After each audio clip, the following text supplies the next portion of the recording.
everyone, how are you going?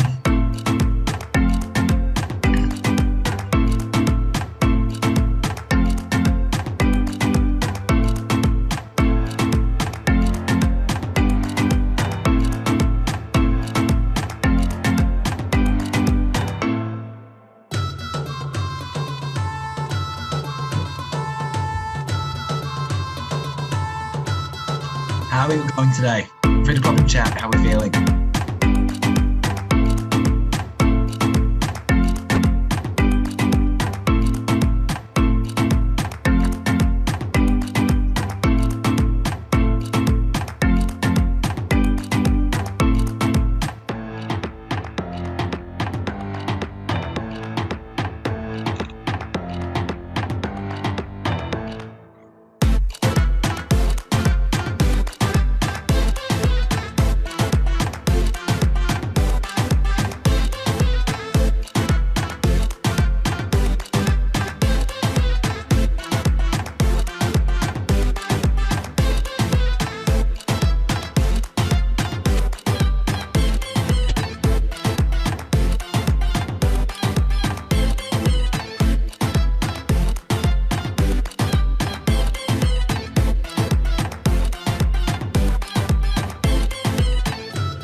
Alrighty. Hi, welcome to the Skyline Hatch VCE Exam Revision Series in partnership with UBS for Literature Units 3 and 4. Welcome. Before we begin, I'd just like to acknowledge the traditional custodians of the land on which we gather today. I'd like to pay my respects to the elders past and present, for they hold the memories, the traditions, the culture, and the hopes for Aboriginal and Torres Strait Islander peoples across the nation. I would also like to begin by thanking UBS for their incredible support. It is thanks to UBS that we're able to run this revision series for VC students. And we also have some amazing volunteers from UBS here today to help us answer your questions. UBS, thank you. So, bit of Zoom etiquette. We're gonna, we've got the chat open, and we've also got a Mentimeter for content-related questions. So feel free to pop the Mentimeter code in at any point. Feel free to pop the Mentimeter code in at any point. We'll answer those questions. Any questions in chat, as my UBS volunteers, we're happy to help out with for more immediate stuff. Just as a bit of introduction, Skyline Hatch is a program to complement your classroom learning and equip you with tips and tricks to help achieve your VCE goals. We provide VCE masterclasses, weekly tutoring, mindset programs such as a stress hack for schools and students all across Victoria. And, you know, all of this stuff is done by some incredibly talented Skyline alumni and their peers as inspirational role models, tutors, mentors, and coaches. And so essentially, Skyline Hatch is a new social enterprise with profits invested back into the Education Foundation. This means by signing up for a Hatch class or Hatch classes, you are also supporting the Skyline Education Foundation to help more young people reach their full potential. Alrighty, to begin, hi, I'm Josh. I'm a lead tutor for literature. I've got a funny photo of me there. I'm 21 years old and I graduated in 2018, so a fair while ago now. But I achieved an ATAR of 99.85 and a raw 48 in literature. And literature was one of my favourite subjects in high school. It was a subject that I really struggled with. I was definitely a maths and chemistry sort of person, but it turned out to be one of my best and one of the subjects that I really, really loved and I've continued to be passionate about. I'm currently studying a Bachelor of Medical Science and a Doctor of Medicine at Monash University, and I did an eating challenge on Facebook Live. That's my fun fact for my lockdown habits. Asma, do you want to introduce yourself? Sure. So, hi everyone, I'm Asma. I am 18 years old. I graduated in 2020 and I did literature in year 11 and I got an ATAR of 90.25. I love to paint and journal, and I'm currently doing a Bachelor of Criminology and Arts at Monash. And yeah, I'll be an assistant tutor for today. Amazing, thank you. Tom and Hamaja are fantastic UBS volunteers. Would you like to tell us a little bit about yourselves and what your job is, your experience with literature and all that sort of stuff?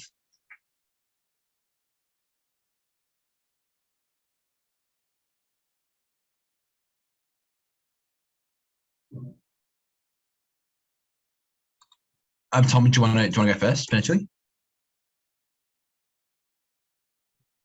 Hi, sorry, I was having some issue hearing. No stress. I would say, would you like to introduce yourself? Tell us a bit about you, what you absolutely. do, why you're here.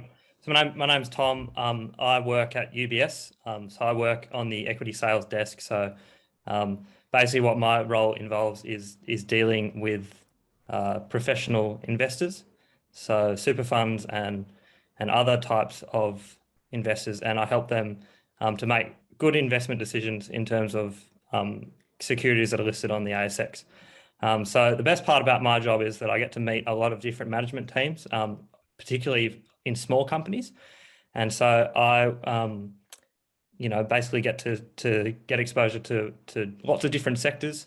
And the best thing about the job is that every day it's a little bit different. So some days you'll be, listening to a management team talk about a blueberry farm, and then the next day you'll be listening to someone that's mining uranium. So lots of diversity, and that's great.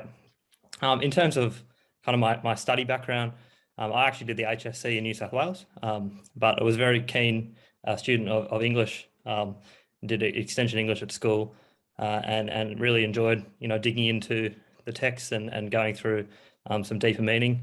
And, that's obviously set me up well in my job because I am in a sales role. And so I need to be, very, very strong in communication to be able to, pitch good ideas to clients. And then to hear, their feedback on ideas, and then to relay that to kind of our corporate team. So I might leave it there, Josh, but thanks for the opportunity. I look forward to working with you guys in the session. Oh, amazing. Thanks, Tom. Hamaja, do you want to introduce yourself briefly? Hi, yeah. Hello, everyone.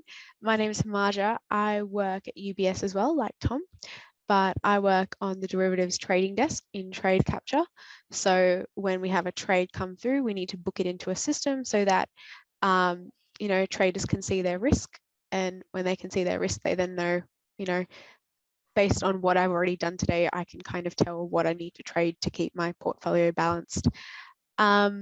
I also did the HSC in New South Wales, and I'm now in my second year of uni.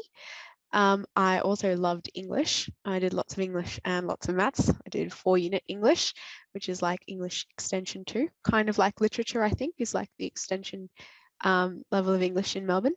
And yeah, I think communication, again, and even, written communication is very important in the workforce, because sometimes, you're trying to cross language barriers, but you also want to make sure that you're using the most clear and concise tone to get your ideas across conveniently. Oh, absolutely fantastic. Thanks so much for that. Alrighty, so today, what are we going to do? What are we going to do? So the classic question, literature isn't one of those subjects like, methods or chemistry, where we can say, okay, so first half an hour, we're going to do functions. Second half an hour, we're going to do equilibrium. So what is there to learn in literature? A lot of people, will assume we'll go on about various different things, but we're not going to be talking about your text today. We're not going to talk about, the meanings of your individual text, because that's up for you guys to discover and learn for yourselves. What we're going to talk about is, how do we absolutely ace this exam? How do we dive in to the nitty-gritty bits of language? How do we look at different texts through perspectives? What's the actual method we go about? What do high-scoring students do to succeed? We're going to have a look at all these different things, a bit of practice with language analysis, a bit of practice with perspective applications. How do we break down prompts for the exam? All these different things, and go over a few exams and a few examples today. So we're going to start off, examining text through lenses, bit of analysis. We'll have a bit of a Q&A. We'll move on to critically evaluating language, and then looking at close analysis structure. Alrighty, so the literature exam. It is a very, very strange exam. And for those of you who've never sat it or never sat a practice exam, it's very interesting, because you get a tiny little booklet that's a few pages that's empty, and you can just write, and then a big, almost Bible-like book full of information, because this resource book contains every single 3 passages from every single text in the VCE curriculum, and then a prompt for every single text in the VCE curriculum. So you've got 2 hours for this exam, and each section's worth 30 marks. Or I think it's 20 marks now for literature, each section. Section A is your literary perspectives. So you pick a text of your choice, and you find it in the resource book, you have the prompt, and then you write an essay about that prompt. Section B, they give you the 3 passages in the resource text, and you not only do you have to do a different book, you've got to do a different style of text. So if you do poetry and poetry, no, you get a 0 for one of yours. But if you do a poetry in a novel or poetry in a play, then you're fine. Very, very interesting. So the first thing we'd like to do today is we have the Mentimeter, and the Menti code is down the bottom there, 40042529. It would be great for everyone to put in, how are you currently feeling about literature exam? You know, if 0 is, you know, you're absolutely terrified, and 10 is you're out there and you can do it blindfolded right now, how are you feeling?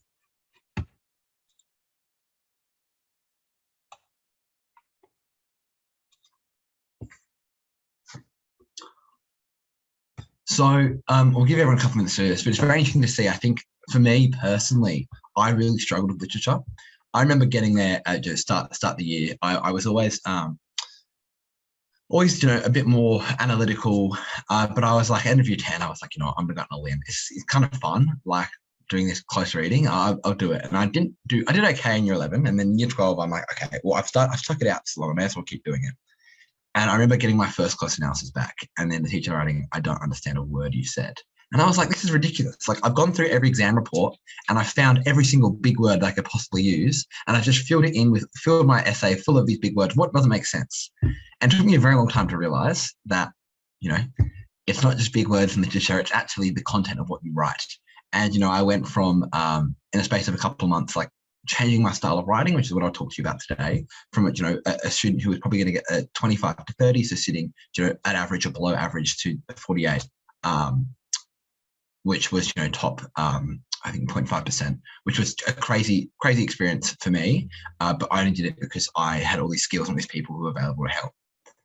So I'm looking at it right now. We're looking at about a 4.9 average, which is pretty good. So we're feeling, no one's incredibly confident, but we're feeling decently confident about average level. Some people are a bit worried, and that's completely fine. You know, it's been a hectic year. It's hectic times. Completely reasonable to feel stressed, and hopefully what we do today will help relieve a little bit of that stress.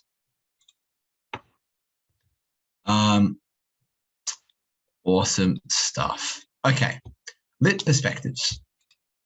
So, bit of a meme here. Author, my curtains are blue. English teachers, you know, I'm sure you've all seen that meme where, you know, like what the English teacher thinks the author meant, you know, that the character was very sad, the character was feeling depressed, and what the author actually meant was the curtains are blue. I hate this meme so much because you are allowed to think and have an interpretation from a book, whatever way you want to. You know, we look at, say, Harry Potter, for example. Now, Harry Potter, you could probably find evidence in Harry Potter that suggests that Harry Potter is about aliens invading Earth. Now, I don't agree with that interpretation of Harry Potter. I think it's a bit silly, but there's evidence for it. But much more realistically, there's evidence for, you know, Harry Potter is demonstrative of the fantastic and imaginary worlds children have to create after parental abuse and abandonment. That, again, Harry Potter's about witches and wizards and whatever, but there's a lot more evidence to support that. There's this concept that's been around for a fair while. There's a concept that's been around for a fair while called there's different types of truths. So, for example, there's this idea of truth that, you know, the term a bachelor is an unmarried man, and that's true. That's just by definition. For me, another truth would be it takes me 5 minutes to walk to the bus stop. Now, that's a truth that's based on my own experiences. You don't know that's true, but for me, that is true. And this was around a lot of philosophical thought during the Enlightenment, and it got to this point. This French guy, I think Charles de Gaulle, I think isn't it? I don't know. Maybe I'm making that up. But there's this French school of thought about symbols and symbolism. So, for example, if you were to wander around and you wander around town and you saw two golden arches, as in the M for McDonald's, you would instantly associate that with fast food. But you go back 300 years ago, and that M has no meaning. It's just an M. And that's the idea of semiotics, that our own personal experiences in our world means that we're going to associate different ideas with different things. And that experience isn't necessarily universal. And we finally arrive in, 1900s philosophy, 20th century philosophy, and there's this guy called Roland Barthes. And Roland Barthes had this idea called the death of the author. Now, he wasn't a serial killer going about and murdering other authors. He was saying that once an author's book has been published, the meaning of it is you are purely responsible for the meaning that you take. The interpretations you take from a text, sure, can be based on what the author said, but I've experienced a dramatically different life to probably everyone here. Everyone has. The experiences that we've all had is going to make us feel different things when we read certain texts. So I don't care if the author didn't mean that the curtains, that the blue curtain symbolizes sadness. If that's what you think it means, and you've got evidence for that, that's what it means. Bit of a spiel there. Alrighty. So, what we're going to do just quickly before we jump on is, I'm just going to, sorry, go back. We're now into the key things. So, getting into the key content. So hop onto that Menti. I've opened up a new thing. Welcome to the Skyline Revision series. How are you feeling? Feel free to put something in. Tell us how you're feeling. Tell us how you're going. In regards to questions regarding PowerPoints and recordings, they'll be available at some point after the session. This PowerPoint's just been a little big and a little hard to work with. Awesome. So I'm seeing, on here, I'm seeing a little bit stressed, exhilarated, excited, poetic, enthusiastic. It's very interesting. I just ran the chemistry revision session, and you can really tell that everyone here is a literature student, because the chemistry was all like, tired, I don't know, excited. Where here we've got like exhilarated, poetic, enthusiastic. It's absolutely amazing. Really, really good to see. Alrighty, so let's jump into our content for today. So, what are perspectives? So go back. So, what is a lens? So, for example, a lens is something we evaluate life through. I imagine it like a pair of like shaded glasses, and if you have like a pair of red glasses on with red lenses, you might not be able to see certain things, whereas a pair of blue, you might be able to see different things. And our lens, that metaphorical lens we put over ourselves, is often due to our experiences, our culture, our beliefs, our worldview. So no two people are going to interpret the same passage in the same way. And there's different lenses that have been used historically to analyze different texts. And there's quite a few big ones, I'm sure we all know: the feminist, the Marxist, the post-colonial. I did postmodern in my year 12. And we use these as a basis to analyze a text. So a classic text to talk about is this text called Heart of Darkness, which is about the atrocities committed in the Congo during the colonial era. And it's a very, very interesting to apply a text to some of these ideas. So, for example, the post-colonial theorist, or the post-colonial lens, which talks about colonization and colonialism, might say that the things that happened in the Congo were awful. The reasons why they were awful and why they happened was this European idea of white supremacy, and that came about and led to awful treatment of native peoples and absolutely brutal atrocities, and thus that is why it happened, and this is why it's awful. A Marxist perspective might disagree. It doesn't agree with it agrees with the fact that it's awful, but it might say that the events that happened in the Congo are awful because of this European drive for capital and resources. And the drive to attain resources and rare valuables in Africa was so overwhelming that it led to that morals were thrown out the window and atrocities were committed, and thus that is why it's bad. So these two different lenses have dramatically different ideas about why something is bad, but still both agree that it is bad. This is the beauty of lenses, and I think they are incredible. So, so when it comes to lenses, there's so many. We're going to run over 2 or 3, and we're going to get a bit of a practice with some of these. But there are definitely like competing lenses. Some lenses will definitely conflict with each other. Others definitely complement each other, or can be used. There's one lens. A lens isn't like, you have to think this, you have to think that. There's so many different facets to it. And I think that's a very important thing to understand. Asma, what lens did you do last year? I did post-colonial lens Oh, fantastic. on Heart of Darkness. Oh, okay. Yeah. Okay. Wow. Okay. So what an example. And how did you find using that lens? I found it very interesting. It was just, I don't know, that's the thing with literature. It just like broadens your mind and helps you think critically. And so, yeah, I think post-colonial lens definitely helped me like critically analyze, history and all that. Yeah, fantastic. Did you get any experience with the feminist lens? I think it's often the one people start out with. I feel like I might have done it for one of my sacs. Yeah. And yeah, this was definitely great in terms of analyzing, society and applying that to the text. Yeah, awesome. So I think the feminist perspective is often what a lot of people in the exam reports see a lot of people do. And not because it's easier by any means, but because I think it's most accessible. We all have seen, issues with equality, in our modern day lives, and it's very easy to apply that to a text. But the feminist literary perspective focuses on how literature, the actual text, reinforces or undermines the oppression of women socially, economically, or politically. The feminist perspective is very much concerned about how a text represents gender roles and their consequences. The classic example isn't, we can look at, say, Lord of the Rings, and in the Lord of the Rings movies, there is only, my understanding is that there is never at one point extended conversation that takes place between two women. It's only a man and a woman or a man and a man. This is an example of exclusion.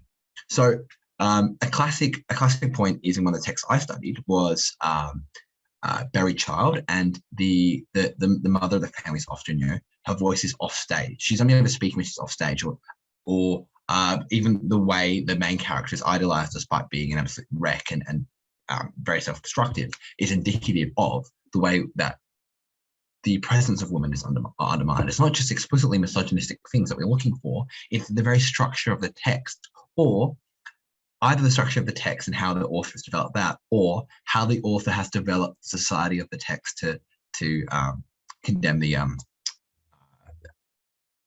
perspective. So there's various things we've got to look at. So how does the text portray gender? What is it? Does the text have very defining attributes for men and women? For example, we look at, say, The Great Gatsby, and we see men are often, the man to aspire to be is this big machismo, smart or rich, whereas women aren't really seen to be like that. How are sexual stereotypes reinforced? And are characters defined by gender norms? Can they be a machismo, a very quote unquote masculine woman, or is that transgressive? Can men be in touch with their feelings? These are very, very basic ideas. But also, how do the sexes interact? How do the genders interact? So some texts, like The Great Gatsby, we very rarely see characters of different genders interacting beyond, purely like sexual or familial. There's no idea of the same sort of friendship or camaraderie as there is between male characters. And are female characters given as much as a voice? Are female characters' concerns being raised? Especially if there's obvious discrimination, is that being talked about, or is it just part of the backdrop? And do characteristics like strength or importance transform female characters into being male? This is a very classic one. You've seen a lot of like fantasy novels where, a female character will rise, like be reborn like a phoenix and become like strong, but she's now like the male characters. She's not herself. I think a fantastic version of how to do this well, or like how to not fall into that trap is, I think Legally Blonde, if anyone's ever seen that, where Elwood's, so she's a lawyer, and she very much inspires femininity, and she wins this legal case not by rejecting her values and becoming more like the men that control the legal business, but by using her femininity as an asset. I think that's a way that some cases is done very, very well. But also how gender roles are undermined. And some of the key vocab here, we talk about intersectionality, which is how different groups are often, if you're part of multiple groups, you're multiple oppressed groups, it compounds. Gender policing, saying you have to act a certain way because you're a certain gender. This idea of hegemonic masculinity or femininity, the hegemon, like the king per se, like the big buff shirtless warrior versus the weak meager housewife. The idea of the patriarchy, empowerment, deconstruction of these ideals, phallocentrics are centered around men. internalized misogyny, where female characters actually don't act in their own interests and agency, are also very, very key ideas.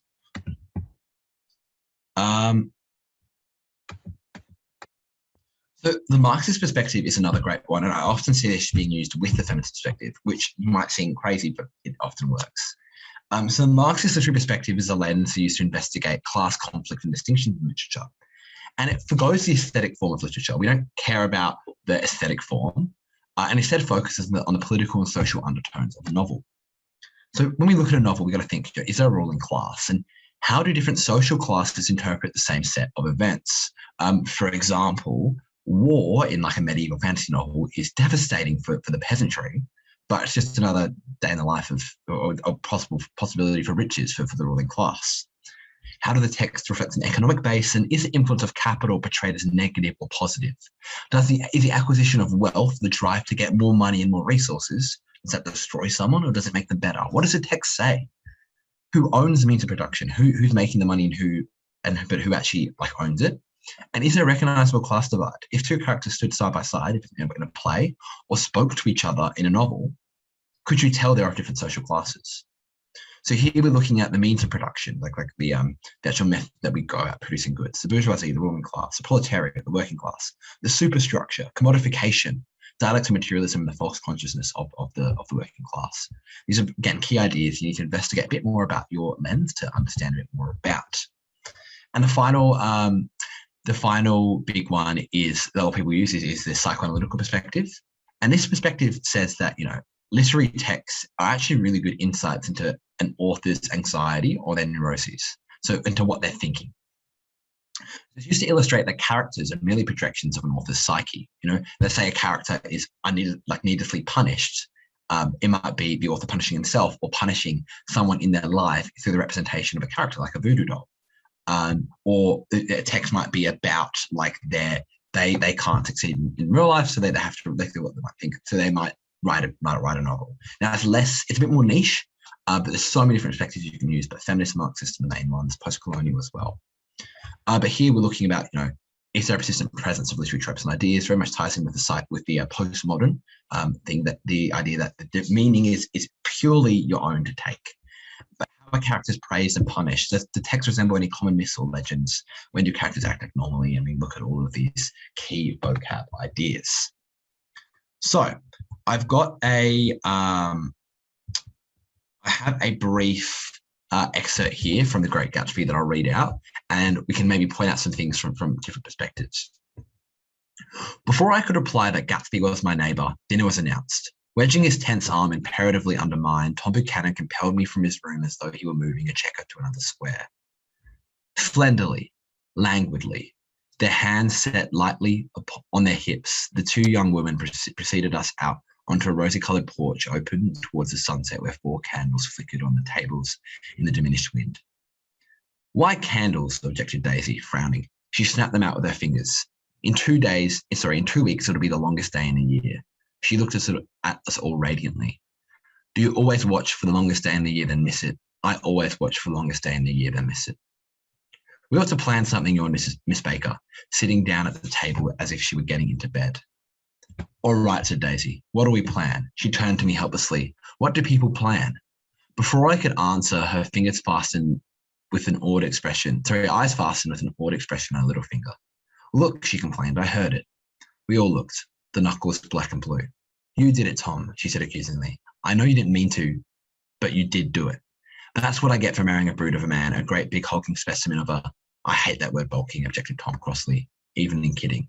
Hulky, insisted Daisy. So pretty profound passage here. And I think the feminist perspective very much plays, and in Marxist you can both find very, very key ideas. But I think what we want to look at is beyond just close analysis is looking at the way women are portrayed. So for the feminist perspective, for example. So we have men as well. Our idea of masculinity, our own idea of masculinity is Tom Buchanan very commanding, imperatively, like the close there, like very, very, very much, very powerful sounding words. But his tense arm, and he's physically forcing, this is physical movement that's forcing our narrator into somewhere else. He's described as a hulking specimen, a brute who commits violence. And in the eyes of the text, that's okay. which we know it's not. But that's the way men are being portrayed here. Whereas we look at, or the idea of rather the hegemonic male. We look at, say, a woman, it says too slenderly, languidly, and the use of commas here, and even the end of the word, the use of adverbs, slows down these sentences to take us away from this big, powerful passage to begin with to a much more sensual and almost slower, like romantic sort of feeling to this second paragraph. Set lightly upon their hips, they're portrayed as models, even effortlessly. But this is what women are supposed to be. That's what the text is trying to suggest, is what people think women are supposed to be. And in the repetition, watch for longest day, I always watch for longest day. It's this sense of, naivety and maybe even innocence. But we can see that these two, the ideas of the hegemonic male and hegemonic female, are shown to, even if that they can't be true, because if they were, they wouldn't conflict. And you can see them conflicting here in the physical violence. I think it's a very, very key thing. We look, I don't think it's a bit, so question then, is it a benevolent sexist interpretation of women? I think you got to consider it's not, just because someone's written it this way doesn't mean they do it, they might have done it for a reason. They might be showing that this is how society or a narrator views. So I wouldn't say it's benevolent. I think you can accredit it with being benevolent or malevolent. With a Marxist perspective, we look at, this is amidst, a pretty hectic time, and we look at, the beauty of a rose-coloured porch towards sunset, this needless decadence, and that decadence is collocated with physical violence. Again, naivety and physical violence. And here it's suggesting that the inheritance of capital, of wealth, is damaging. Physically destroys us as humans. That's what I personally think this passage is suggesting. So I have an excerpt here from a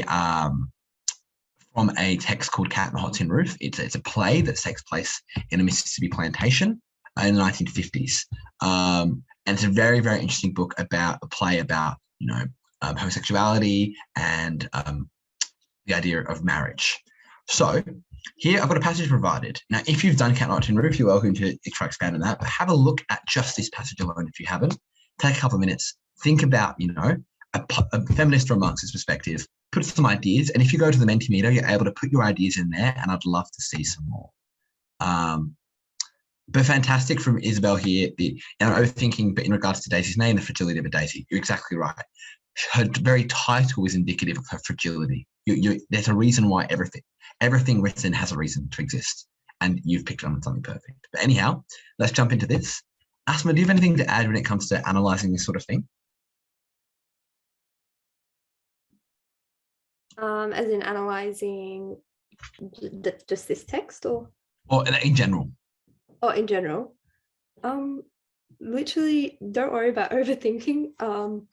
As Isabel, as you've said, I feel like that's kind of what literature is about. We pick and we analyse, because like Josh has just said, everything has a meaning.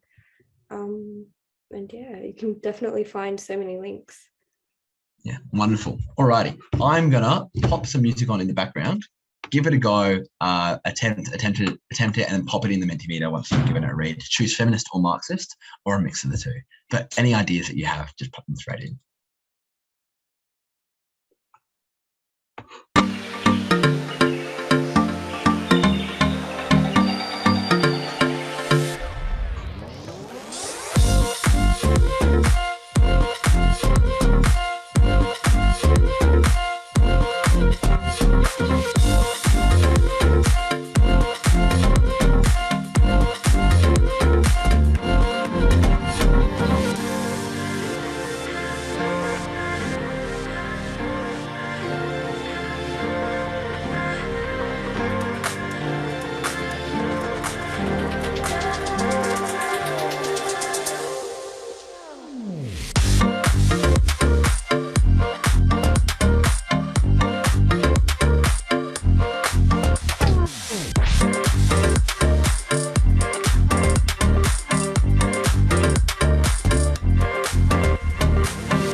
Absolutely fantastic.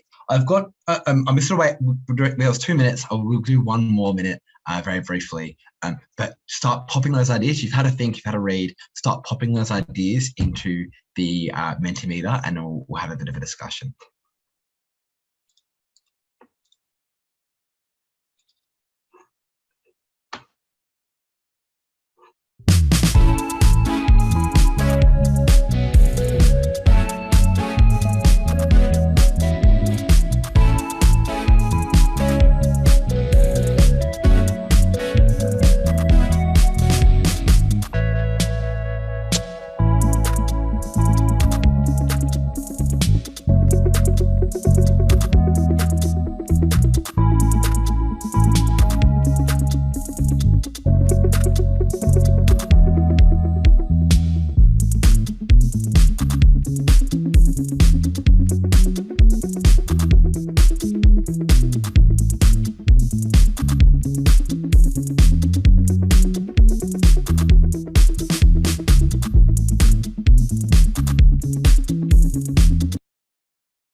All right, some absolutely amazing work, and I'll pick up a few things from the Mentimeter to comment on, but there's been some incredible work. So there's been a lot of points. So you can be young without money, but you can't be old. You can be young without money, but you can't be old with it. Without it, I think is that mistake that that's spoken there. You can't be old and without it. Yeah. Young or with money, you can't be old without it. Here, Mackie reflects on the internal aesthetics and how they enable women to secure financial security. Emphasis of the women are relying on a man. Yeah, definitely. So there's a big feminist thing there. Look at the male voice is omitted, but the omission of the male voice doesn't necessarily mean that they're not a dominant figure. In fact, they just don't feel like they have to respond because everyone's beneath them. The wealth generation, this is talking about, yeah, I think someone said, it's quite funny. You can be, again, that quote, as in elderly become rich as the young are repressed, like boomers, question mark. Ironically, this is actually, there's a lot of stuff about the baby boom in this text. So kind of, yeah. Also calling up the lower class, like the farmhand calling up. And, you know, there's all dressed and there is nothing else for me to do is indicative of misogynistic views Williams holds for women. I would encourage for someone something like that is maybe take it a step further. Williams may have misogynistic views for women, and like you might see that there, but I think almost he's suggesting that the way society represents women is misogynistic, not that he has misogynistic views. I think just be careful about labeling just because someone does something or writes in a certain way or it shows someone a certain way is indicative of their own beliefs. But absolutely fantastic work there. So my big things from feminist perspective, you know, I'm looking at Mr. Brick here, you know, from the stagehand. When Brick raises liquor glass and, you know, the dialogue about money, then, well, now I'm dressed. I'm all dressed. There's nothing else for me to do. I'm dressed, all dressed, nothing else for me to do. I know when I made my mistake. What am I? Oh, my bracelets. You know, this is all on stage. You've got to consider that this isn't just being read. This is being performed. And you can imagine the female character, Maggie here, you know, like in distress, in physical distress, looking at like, oh, there's nothing for me to do. There's this anxiety and agitation. So the idea of femininity being portrayed as solely being all dressed, where the repetition of nothing else is a pithy reminder of the lack of agency the patriarchy affords female characters. You know, there is nothing else existing. There's nothing else in existence beyond being just dressed. And the idea of what am I, this very philosophical, introspective question, in conjunction with bracelets, suggests that conditioning that of a belief that a woman's worth is defined by her accessories. You know, this idea that the way one presents themselves is indicative of who they should be. You know, and Mr. Brick, only the man is referred to by epithet, even though by title, even though the female counterpart is more expressive, even though there's many more things. Yeah. In terms of female, a feminist perspective, Asma, Tom, Imajo, is anything you guys would like to add?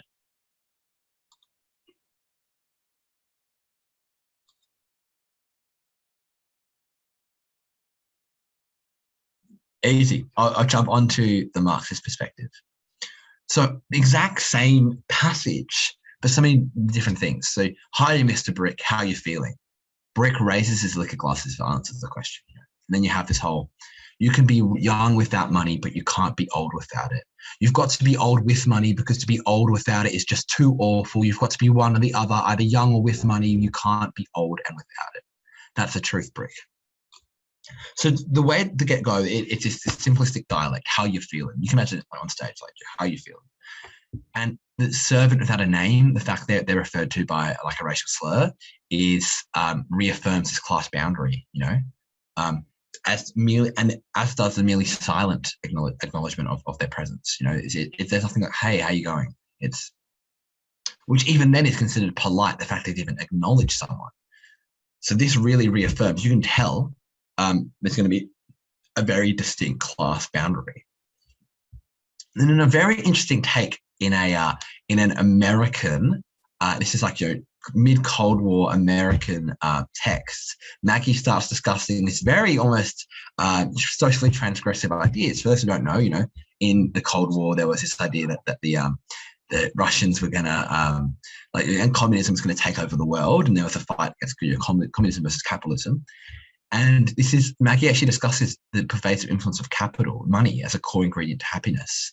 She's critiquing the fact you have to be happy, you've got to have money. Marxism indicts the superstructure that has enforced this, the narrative that's enforced this, which again is very interesting. And I think this text, I think it serves a good lesson for everyone to not just read the text, but look into them. For example, this text references a lot of stuff about homosexuality and about money. And today that'll be completely fine. But back then, when homosexuality wasn't as acceptable, but also there was this concept called the lavender scare, where it was like the Red Scare, like the idea of your communism taking over the United States. There was this belief that if someone was gay, they were gonna, and working in government, they were gonna sell state secrets to the Soviets, right? And which led to a lot of persecution against LGBTQIA+ people. So in the context of that, this is even more, and then Marxism, it's even more visible, even more like important. So very important to start considering the world outside your text. But finally, Maggie starts working a collection of bracelets over her hands onto her wrists. This symbol of excessive wealth is used to complete a character, indicative of a class divide and of the hoarding of the bourgeoisie, especially in comparison to the farmhand as to what you can imagine what they'd be wearing. Alrighty. So section A, fantastic. Before go for it, sorry. I might point something out about the Marxist lens if you go back another slide. So I think, it's one thing that's really good to study the language, but I think what the really good students will do is they'll also comment on the form. And so you'll notice in each of the texts, there's deliberate things, whether you're studying a novel or a poem or a play. And in this case, you've got a play. And so one of the great things to do when you have a play is to analyse the elements of the mise-en-scene. And one thing that stands out to me here is the set. And so through the Marxist lens, you see that the servant is actually positioned below Brick. He's calling up. And so that's, more symbolism there, which is representative of that class divide. Yeah, absolutely fantastic. Thanks so much. I think, you put a fantastic point there. Thanks so much, Tom. Excellent. So we've now understand a little bit about, how to analyze a text, like what comes up, but what do we actually have to do in the exam? Well, they ask us to develop an interpretation of a text in response to a prompt, drawing on a literary perspective. Now, there's some questions about, there's some questions in the Mentimeter, can we do two perspectives? Yes, I would advise against it. I would 100% advise against it, because you're being assessed on your ability to, do one perspective, and you can never fully engage with one perspective, like to the depths of its complexities, if you've got to balance two at the same time. So it's more than just responding to a prompt. You get a prompt, it's more responding to a prompt. You've got to use a lens to inform the basis of an essay around the key features presented by the prompt and links to the wider interpretation of the text. I did a set of practice exams at school and that were marked externally. And one of the things that the examiner said is like, okay, the thing was about happiness and, and dreaming, the prompt. And like, okay, people either seem to reference your happiness and dreaming, wrote an essay about that, and then tack some bits about femininity onto the end. Or they wrote an essay in a feminist perspective and then added a couple of words about dreaming at the end of each paragraph. It's not one or the other, it's both. So we must break down a prompt to find its key features and develop an interpretation using a perspective as its basis, but linked to those key features. And it requires expressive, fluent, and coherent use of language. There's a question here. Do you recommend that we prepare two perspectives so it's easier to adapt to the given Section A topic, or is it better to focus efforts on one thoroughly preparing one perspective? So in 2017, when this was first introduced, there was a lot of outcry because the perspectives first introduced in 2017, they had the perspective on the exam were the prompts were so hard to apply, more than like only one lens could be applied to them. There's a lot of prompts that said stuff about men and women, and they feel like, okay, it's going to be feminist. So said stuff about like the capital and wealth, and people did other perspectives really struggled. From then on, they've been made it really easy. So, for example, the prompt in my exam was, in Berry Child, there is no such thing as happiness. Discuss. You could do any perspective. I think it's critically important to, if you're going to do more than one, make sure you know both in enough depth. Mark that one as answered. So yeah, awesome. Do examiners appreciate concise and clear writing? Well, yes, that's expressive, fluent, and coherent use of language from ideas. So I'm sure people have seen the exam reports and like the essays in there. People read that and think, oh, okay, to do well, I've got to be able to write these ridiculously long sentences with ridiculously long words. That is definitely not the case. The case is that you have to explain what you're doing. It just so happens that the people who score the best are ones able to do that in a very poetic way.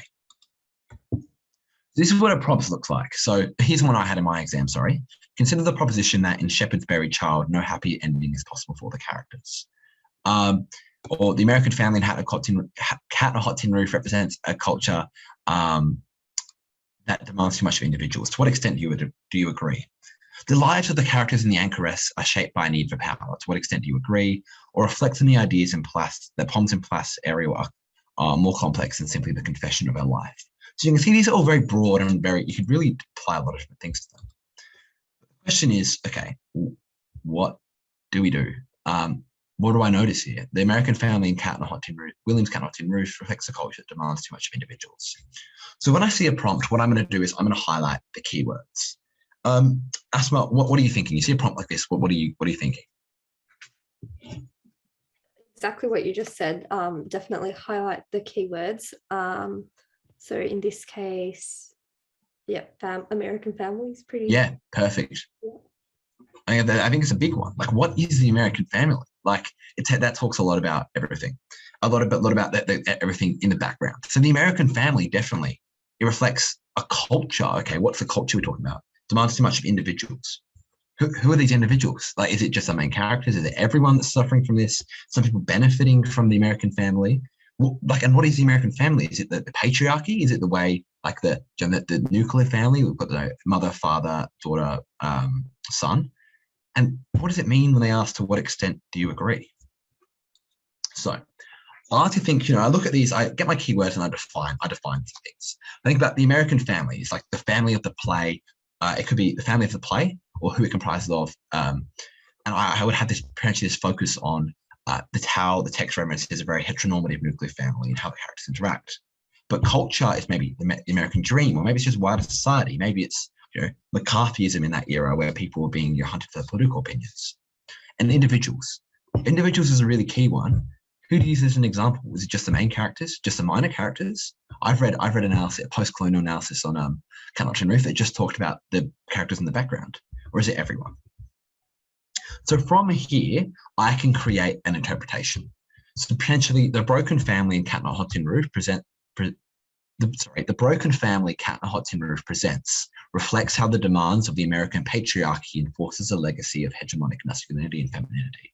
That's saying the American family that reflects a culture that demands too much.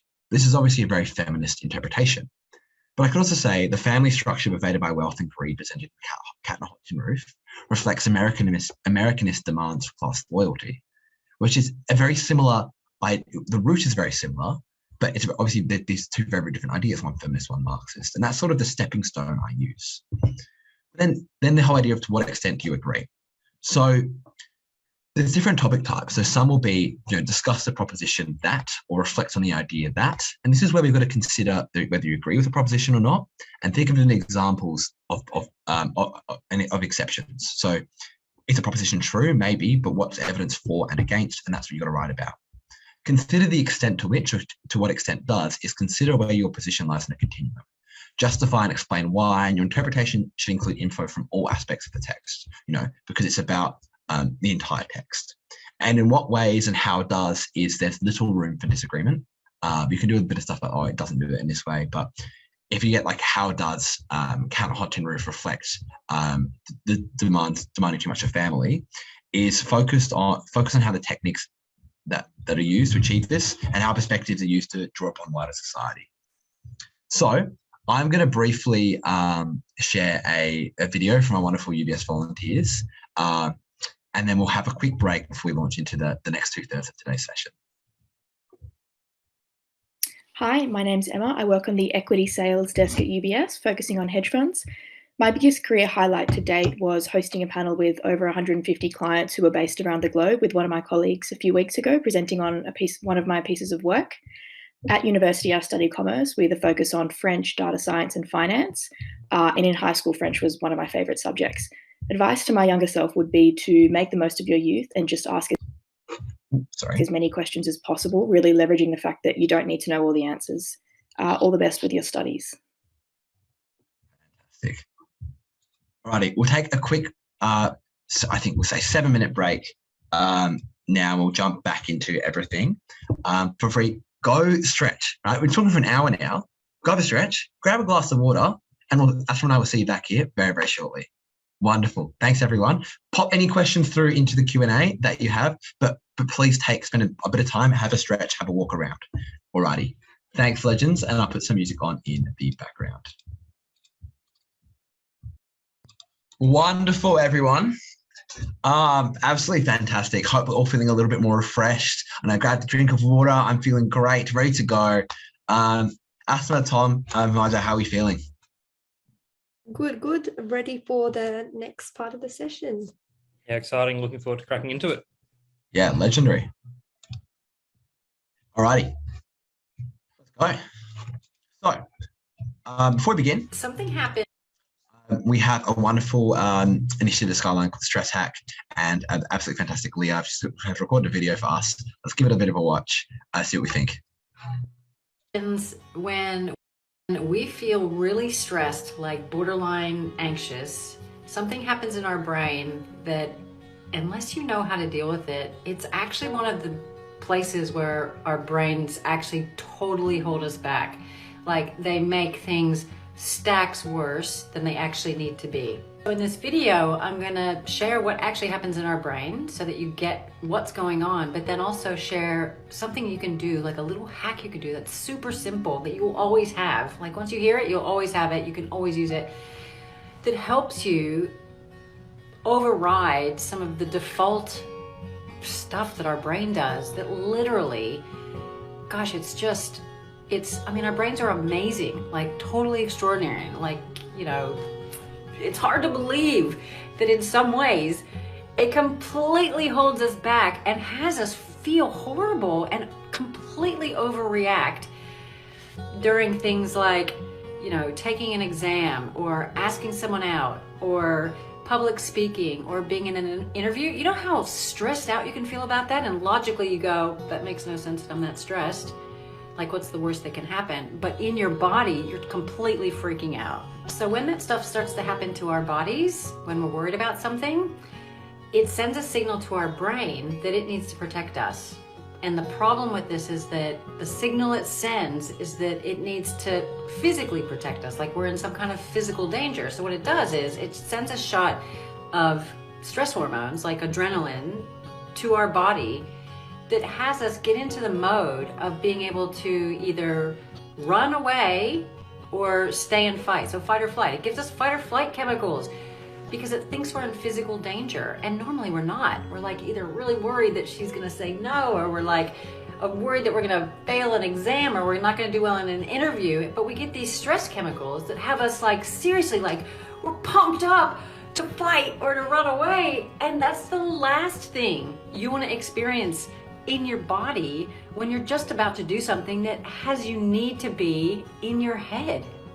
Because you actually can't be in your head when you've got those chemicals running through you. They actually shut down your brain. Like your mind wants you to be 100% focused on your body and using it to either run away or stay and fight.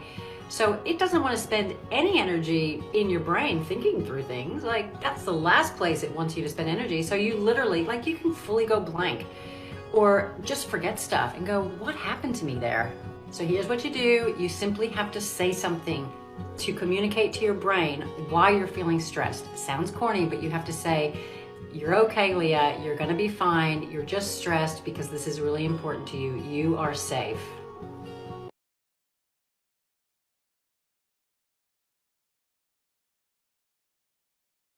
Absolutely awesome. Fantastic stuff. Let's jump to it, I reckon. So, well, I way back when, you know, when I was year 12, feels like years ago now. No, like 3 years ago. I think, yeah, 3 years ago. I wouldn't say I came up with the method, but I was inspired by a lot of other people, and I like to do this thing called the 4 C's. Now, the 4 C's was just, again, I'm a very analytical person. I love the abstract. I've learned to love it. I did a postmodern perspective in my year 12, which was about, you know, the fact that everything is meaningless, but that's actually okay. And I just talked about how the text I studied had no meaning, and that the anything that pointed towards meaning was actually false. And like, it was just, I really enjoyed that sort of stuff. But before I got into that sort of stage, I like to have like structures to set up that would help me write. And I think, so what I ended up doing, and I went from, you know, like probably a mid-30s sort of student or a low-30s student to gain the score I did, was I stopped writing.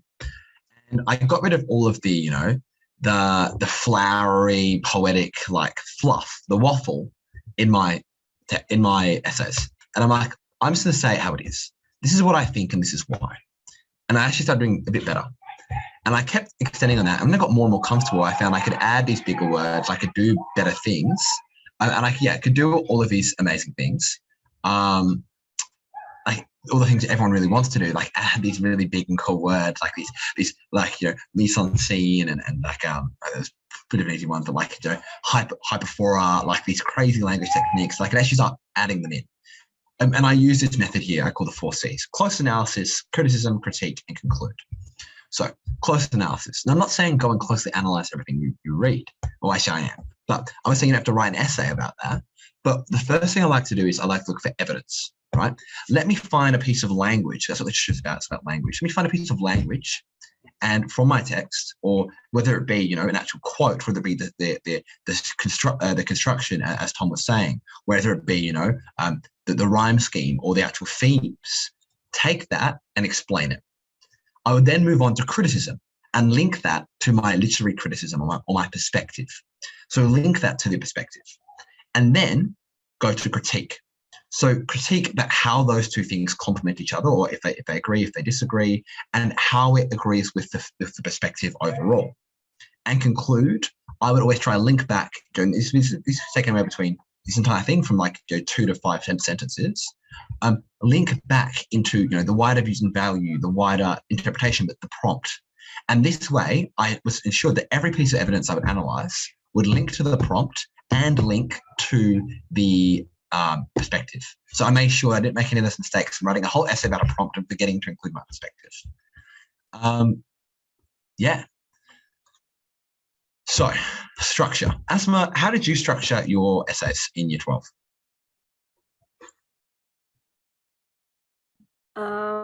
So from what I remember, I feel like, yeah, my English essays and my literature essays were kind of structured similarly. I mean, you obviously have like the introduction, you've got the conclusion, and like the main body where all of your ideas and your discussion happens.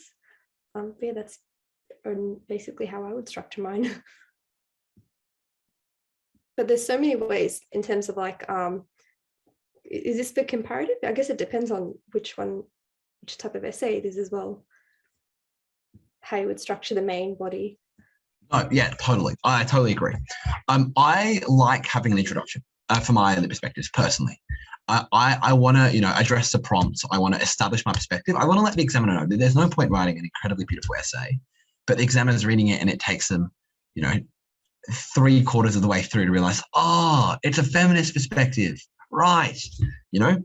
When I from the get-go, because they get, I think, 15 minutes per essay to read over. I think that's my understanding.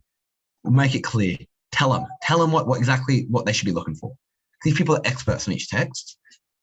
Just tell them what they should be looking out for. So I would like to avoid in-depth analysis personally. And again, literature is so abstract, you can do whatever you want, really. But personally, I went for avoiding in-depth, but I included key events to justify my interpretation. But I also referenced views and values, so the ideas of the wider world, the key themes of the prompt, and also the lens, vocab, and interpretation. So this was for a practice exam, and I said the prompt was Buried Child, which is a very interesting play. It's a play set like in Middle America, the agricultural family, and the grandson comes home one day and no one recognizes him. They're like, who earth are you? And his dad, who's in prison in New Mexico, turns out to be in the house, and he's like, who are you? And no one knows who anyone is. And then they keep crops keep appearing like in the house, and even though the farm's all dead, and they end up finding there's just awful stuff that happens. But it's a very confusing text. So the prompt was, Buried Child confronts the issue that for all characters, there is a conflict between truth and illusion. What view does the play present about this conflict? So I had to work out what the play was actually saying. So I said, a consideration into the real and the fabricated is integral to understanding the postmodern wasteland of Sam Shepard's 1978 Buried Child. So I've given a bit of context to the play. I showed I know what the play is about. I've linked to the real and the fabricated, truth and illusion, but also postmodern. I've introduced my key ideas.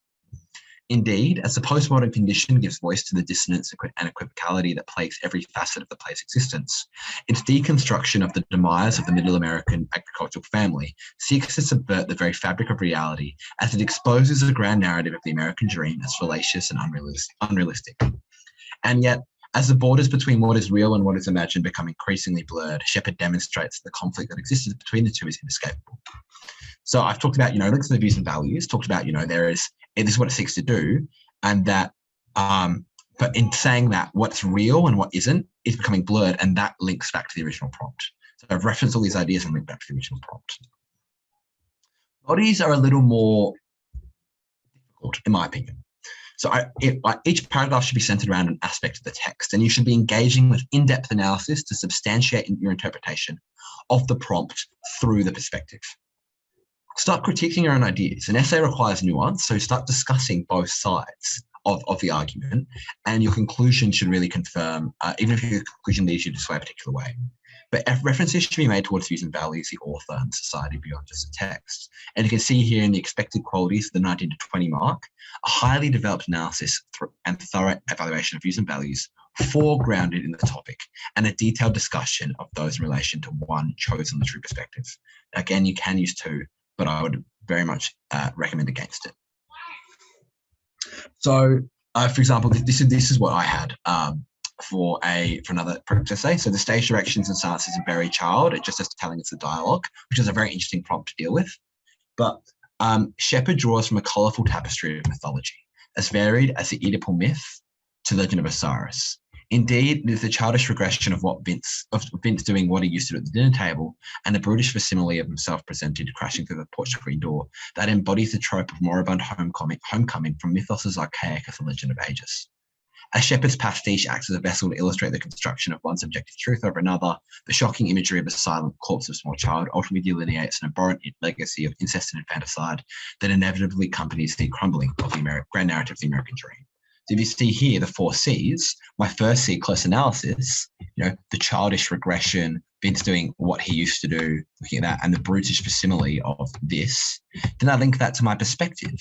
The perspective here is, this is a key idea of the perspective, taking from other ideas. Then I'm critiquing that. So again, I'm linking at Shepard's pastiche, but going on and critiquing that, it acts as a vessel to illustrate the construction of one subjective truth over another. So I'm critiquing and further developing my interpretation. And finally, I link that in to the conclusion of how the American dream is crumbling. So that, and I've gone through that 4-step process, even though it's over multiple sentences. Hopefully that makes sense. But finally, my conclusion, you summarize your analysis. Make links to important parts of the text, especially the ending, and strengthen your wider connection to the text meaning with the inclusion of views and values. But ensure you've definitively answered the question the prompt poses.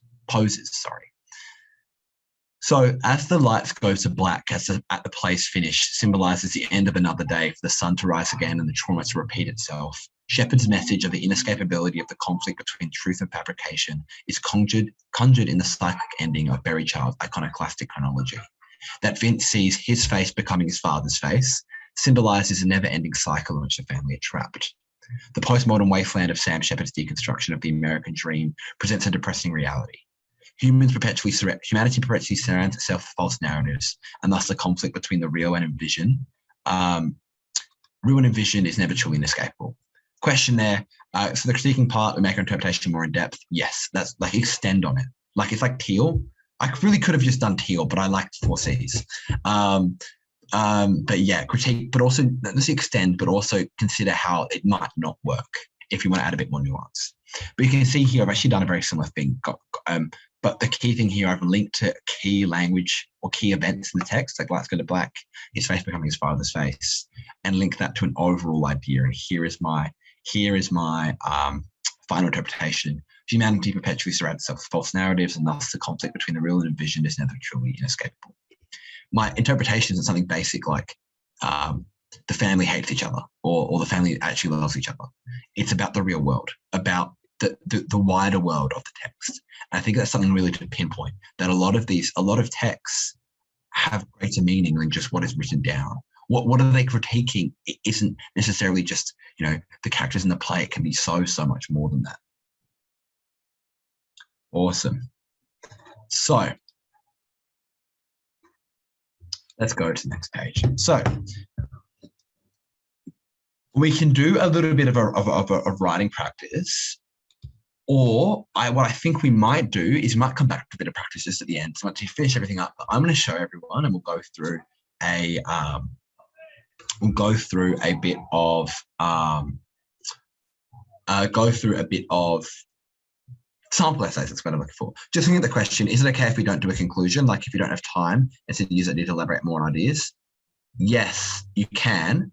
But the issue there is if you don't conclude with your final interpretation, you don't get the marks. So you need to have some way to wrap up. You can't just cut an essay off halfway. You have to wrap up. You have to say, use all the evidence to combine and say, this is my interpretation. It's like doing a maths question. You could do all of the math, I'm sure, but I feel like you need to finish up. Tom and Marja, I'm not sure if you've got anything to add to that in your opinion.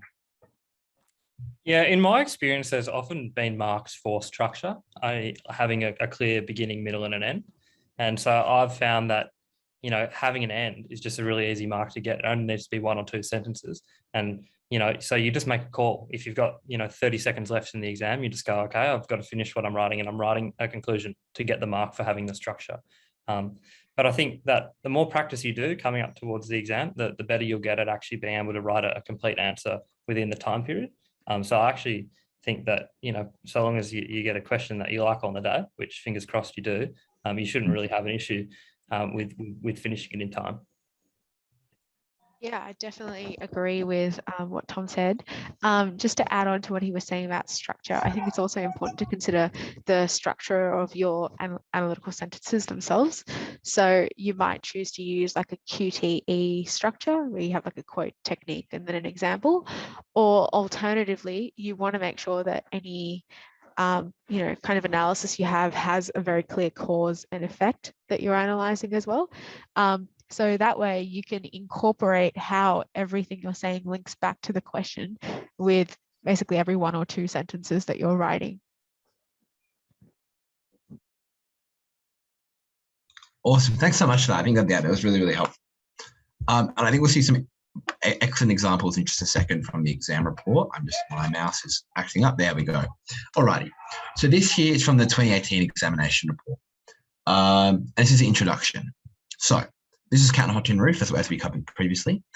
As Maggie becomes a lively cat on a hot tin roof, Williams portrays the suffocating confines of the female existence within the rigid walls of 1950s patriarchy. Asma, what perspective do you reckon they're using? Feminism? Yeah, he did that. And like, straight away, they've told us. They haven't said, I'm using a feminist perspective, and you definitely can. But they've told us from the get-go what they're actually doing, which I think is amazing. They've also linked to the wider world, this post-war society that upholds the notion of conformity as a way of information stability, yet in doing so, the world of the play becomes swarmed by broken facades as those innovating demands leave a character like Brick crippled and emotionally intransient. With that said, however, the spectral presence of a tenderness which was uncommon, subtly alludes to the potential for genuine love to allow characters to usurp and survive the demanding expectations of society. They've given an overview, not explicit of the perspective used, but they've linked to the views and values of the period. You can see here, if we go through, they've done their sentences perfectly. But they think the post-war society, the information stability, everything must be known. Then linked to this idea of what it is to be a man, and the idea of genuine love, survive these demanding expectations of what it is to be a man or a woman. Fantastic. And it uses textual evidence to reference characters and themes, the cat on a hot tin roof for one, but the actual things that happen, like crippled, the demands, the facade, tenderness, which is uncommon. But also the suffocating confines of female existence references the reflection of culture in the text, which links back to the prompts that we showed earlier. So this idea of individualism is discussed in terms of emotional distance as well as genuine love, and they've shown that to be a key theme here. That it can be quite hard for individuals to survive, and it goes on throughout the rest of the text. So here is one from 2018 as well, and I believe this is like the body paragraph of the same essay. Yes, it is. Okay.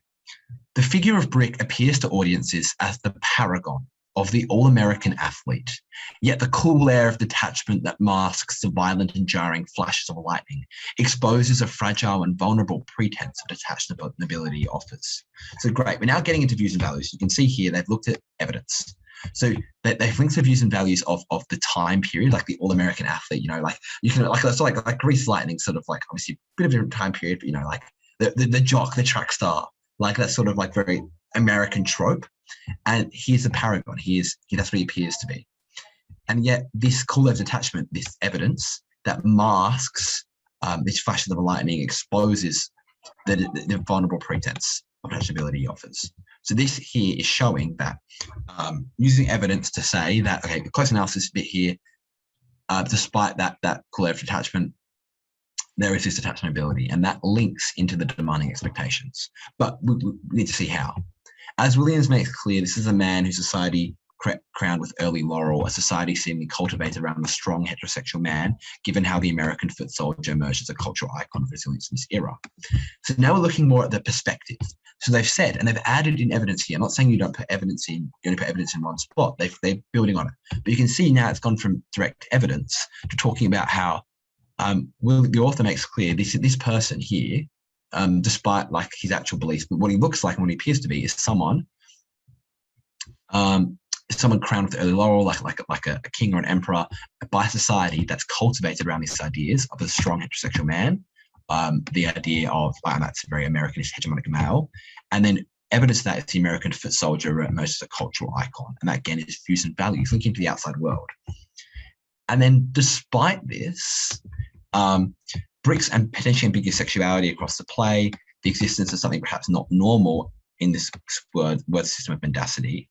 So then we're critiquing that. So despite this, and finally linking in doing so, forcing the extinction of familial ties and rendering the characters combative, linking into that idea of conclusion.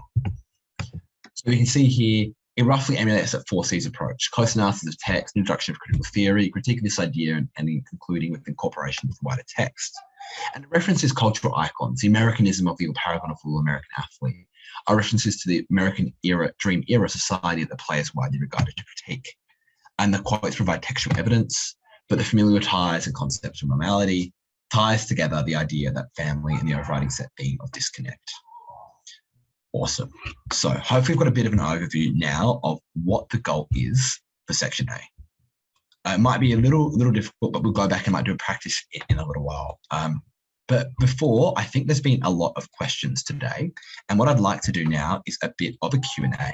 So I'm just going to move over to the other screen and I'm just going to stop the PowerPoint. Sorry, give me 1 second. I'm going to move over to other screen. And I'd love for any of our volunteers today to jump in on any of these questions. Can we see that? I'm going to move up to the top and we'll go through and answer all these. So many questions today. I'll start off this one. How do you build an interpretation of text like picking a hanging rock where everything's left unanswered? So you want to be reading, right? So not just reading your text, but read articles, read analyses on your texts. Do everything like that. There's lots of resources available, and then I would try to build up my own knowledge base using other people's like scholars, like essays, whatever. Not obviously never plagiarizing, but using that as inspiration to write more and more. And when you know enough about your text, you're really able to exceed. I don't think everything being left, unanswered is a reason to not be building an interpretation. It's like essentially, if it's left unanswered, that gives you an opportunity. For example, my book, it was left unanswered, and now I use that to show how there's no such thing as meaning, or that there is no, for example, feminist perspective, there is no end to the sufferings of female existence. Marxist perspective, despite the tries for revolution, capitalism will always prevail, etc., etc., etc. There's lots of things that a lack of evidence is evidence for, if that makes sense. If we go to this first one now. Asma, Tom, or Margaret, do you want to take any of this one? Yeah, sure. I mean, when I look at that question, so it says, what should I do to self-critique my writing after practice exam essay? Now, I think that, as we're all quite proficient English students, sometimes it's easy to get bogged down in flowery language. And you really need to ask yourself at the end of what you've written, whether 1, you've answered the question, 2, that you've clearly conveyed your thesis, and 3, that you have the right quotes and textual evidence to actually back up what you're saying. And I think that, as Josh mentioned with those 4 C's before, to write a good, VCE essay, it is actually quite formulaic, even though you are able to take, very broad views and be quite analytical. But markers are marking a lot of these essays, and they're really looking, for those 4 things, really, that you have, a strong point, that you've answered the question, that you've portrayed, a good lens through which you've done your analysis, and you've picked relevant things out from the text. And so I think that if you ask yourself honestly whether you've done those 4 things in that practice essay, then you've probably done a pretty good job if you can tick them all off. If you find that you haven't, I tend to think that the easiest thing to do is to take a step back and be like, what am I actually trying to say? And just reduce the language a little bit. Try to use words that you really understand, and really drill down so you can simply say exactly what your thesis is, what your argument is. And then as you do more and more drafts, that's when you can start to amplify the language and bring some longer words or more out there literary techniques in that push you into that really, really high band of marks. Thanks very much for that, Tom. I think that was really helpful. Would you recommend using a psychoanalytic perspective in your essay? I would recommend using any perspective. I don't think it's like, do you recommend using one or another? Because everyone has different texts, everything applies differently. It's there is no surefire way of like, you do one perspective, you get a 50. You do one perspective, you get a 40 plus. It's not how it works. You do well by using a perspective you're familiar with. If you want to use a psychoanalytical, great. As long as you know what you're doing and you've had someone look over it, fantastic. For me, postmodern, everyone was like, well, what on earth is postmodern perspective? But I got a lot of help and a lot of resources available to help with writing that, and that's why I perform well. It wasn't because I used some niche perspective. It's because I knew what my perspective was talking about and how to link that to the text. I could have done just as well with a feminist if I put the same amount of time into it. How did you improve your vocabulary, and how would you recommend students do it in the time leading up to exams? Asma, do you want to take this one? Sure. So how did I improve my vocabulary? So I feel like, well, one of the things I looked at was just synonyms. Like, that's a pretty like simple thing, but I feel like I would not really experiment, but I mean, like in my practice essays, when I would give them to my teachers, like I would try to use synonyms for like words that I was using too much. And they would tell me if I've used it correctly, if I've used it wrong. But I feel like that was like the main way I like improved my vocabulary, was just trying to improve my selection of like synonyms, if that makes sense. And yeah. I definitely agree. Oh, sorry, Tom, you go. Like I say, I think the best way to improve your vocabulary is just to read and read widely. So, you're looking at these texts and you really want to try and come across as many different perspectives from other, scholars and people that have written about your text. And you're studying texts that lend themselves well to analysis. And that's why they've been around for as long as they are. And the reason why you're studying them, that they, you mentioned Picnic on Hanging Rock, that's left a bit open at the end. That's done deliberately. And that's why people like to analyze and write about it. So that's what I'd suggest in terms of improving your vocabulary, but I wouldn't get too bogged down about it. And it comes back to what I was trying to say before, that to get a good mark in this subject, you don't actually need to have a stellar vocabulary. You just need to be able to simply convey a unique argument and to back it up with unique textual evidence. And I think that actually, if you can strive to have, a voice in your writing that is unique to yourself, and that you're presenting a view that not everyone has, that's far more powerful than doing it with a really flowery language. Yeah, I definitely agree there. I definitely struggled with vocab and those ideas. And I went through and I read the exam reports, and I took with the essays sample there, and I took every bit of vocab I possibly could, put it on a list to try to use it for every exam. Didn't work. Trust me, I was putting in all these words that I had no idea what they meant, into like a lot of French words that were just thrown around. It was just a bit confusing. And I went back and I, did everything simply. And for me, writing it down the simplest way possible made I was more comfortable, and then I could start using better language. Poetry, how to refrain from listing literary techniques. I would suggest listing them. It's not just you can't just say, Emily Dixon uses the metaphor, but it's something like, we're going to discuss this in a second, of course, analysis, but like, the passionate metaphor, or like the abrasive phonology of break, quake, and lake, forces the reader, etc., etc., etc. I'm not saying don't list out the literary techniques. Like, it's not a competition to see how many you can list out, but if you're going to reference a literary technique, you can definitely refer to it like by something. How can nuance be embedded into close reading? I think that's a very interesting question. I guess when you read, I think it's the idea of lenses. So we all have one lens. Consider just beyond your own lens. Consider every interpretation that one individual thing can have. I think for close analysis, we'll get into it in a while, but there's some key ideas that I like to bring up that I think I've got on slides there anyway.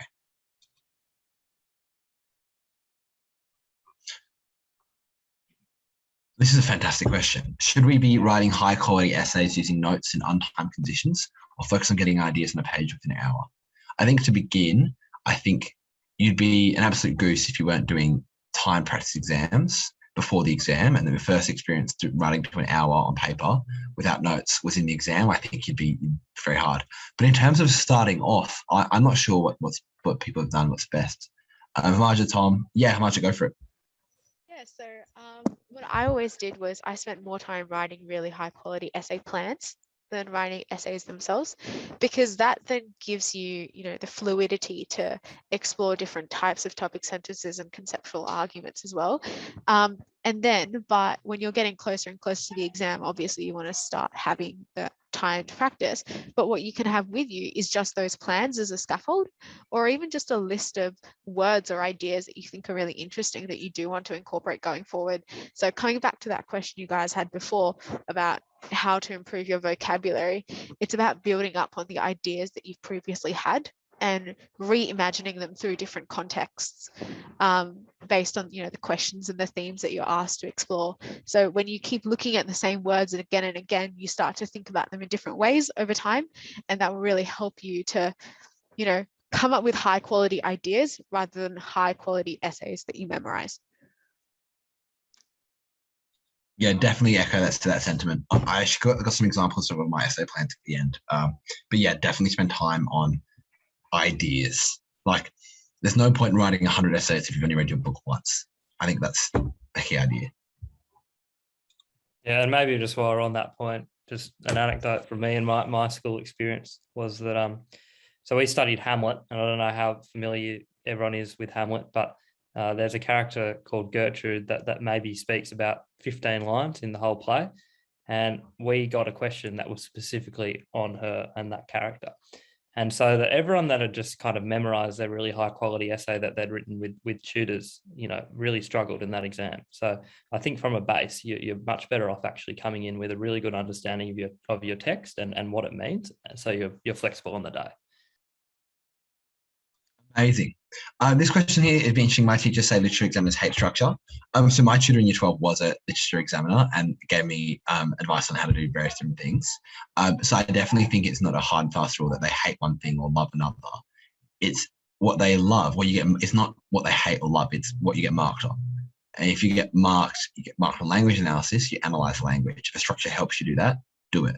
Like the idea that something hates structure is a bit like you need some sort of, I'm not saying write a teal essay. I'm saying, have an idea of how to approach something, because if you don't know how to approach something, you're not going to be able to write anything. So yeah, literature examiners they might not like, writing an introduction word for word the same as you do mainstream. No one's saying that, but it's more when you start thinking about what you want to do, and this is exactly, you can see in the exam reports, every single high scoring essay has a structure of going about and approaching everything. So the ones the exams that are scoring highly are the ones that have a method and an approach to analysis.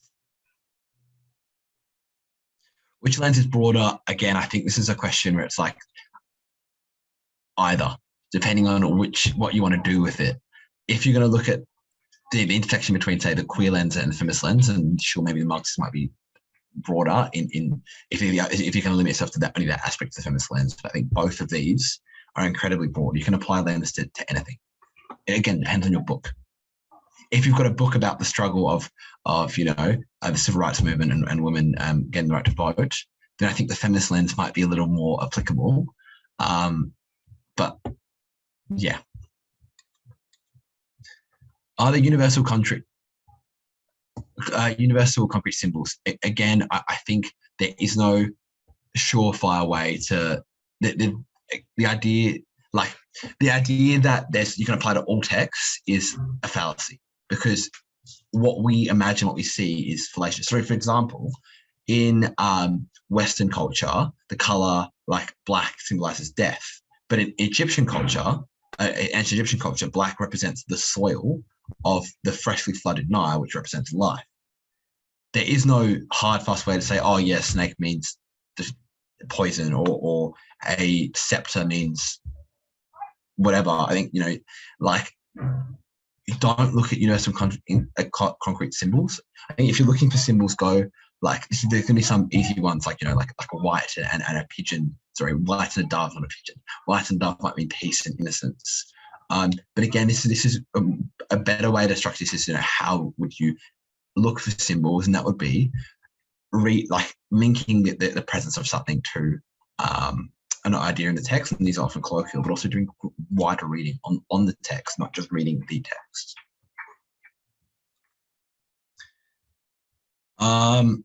Which text would you choose for the exam? The ones you're most familiar with. I would say the one you did for your SAC, do for the exam, really. The one that you're most familiar with, you do for the exam. Don't leave it to the exam day. You want to do the preparation on something well before the exam. Can you write on a text you studied in school? Yes, but also remember, get your teacher's help. And it might be a fair bit harder. I'm not sure if anyone has any experience with that, but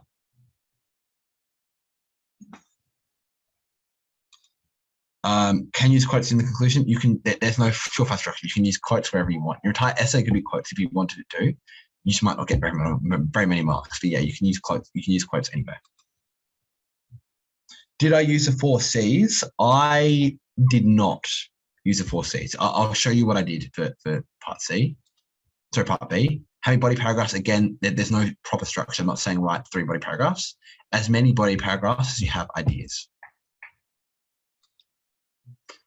Prepare for the exam. I think we talked about this one. Reread sentence multiple times. Take a break. Take a break. If you're rereading, like start summarizing. Don't just read a book. Think about the ideas. If you read a chapter, summarize what's going on in a chapter or on that paragraph. Don't just blindly read and read. Think about it. Read synopses. Read articles or whatever. And then again, this is about reading beyond just your individual text.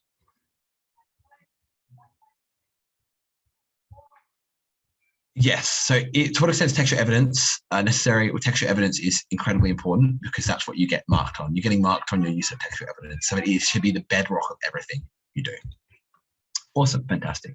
Let's jump into the remainder of the content for today.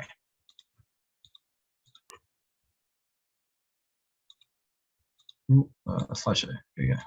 Thanks for everyone for the wonderful questions. That was really good to answer a bit. Alrighty, close language. I like to think about 3 different ways to look at a language. So language analysis is the bedrock. And I think it should incorporate in an essay, it should incorporate multiple tiers of meta language, as I like to say. You don't just look at what is written down, look at the structure, as someone was talking about earlier, like actual structural features, the melodic features, technical language features, how the text is written, like, your symbolism, your metaphor, your, analogy, whatever. Your melodic, how it sounds, like the rhyme scheme, the meter and the structure, how is the scene set up? Is it first person or third person? Is it who's in focus? All these sorts of ideas. And I would try to use at least one type of example, at least one example for each type in every section of analysis. So what we're going to do briefly, I've got 3 excerpts here I'll read out. And then we're going to spend a couple minutes each, and I'd love for everyone to write an analysis on at least one of these sentences, what you think, and extend that. What you think, and then I'll open up the Mentimeter for everyone to submit. So there's a bluebird in my heart that wants to get out, but I'm too tough for him. I say, stay in there. I'm not going to let anybody see you. In his blue gardens, men and girls came and went like moths among the whispering and the champagne and the stars. There were frowsy fields and cowhouses and dunghills and dust heaps and ditches and gardens and summer houses and carpet-beating grounds at the very door of the railway. Awesome. So I'll put a bit of music on in the background, and I'll open up the Mentimeter. Again, sorry. Here we are. So language analysis ideas, so feel free to submit. And I'll put some music on in the background and give it a go. And the tutors would absolutely love for your opinion on any of these sort of ideas you have as well. It'd be really great for you everyone to go through some.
Alrighty.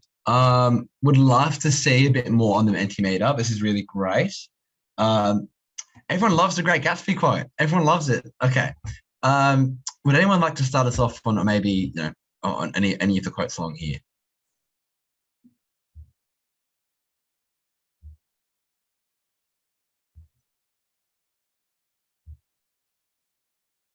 So I'm going to jump in with this first one, maybe this from this quote from Bluebird by Charles Bukowski. There's a bluebird in my heart that wants to get out, but I'm too tough for him. I say, stay in there. I'm not going to let anybody see you. So the bluebird, there obviously isn't a bluebird in his heart, otherwise he has a serious medical condition. So this is a metaphor or an analogy. Sorry, that was a really bad joke.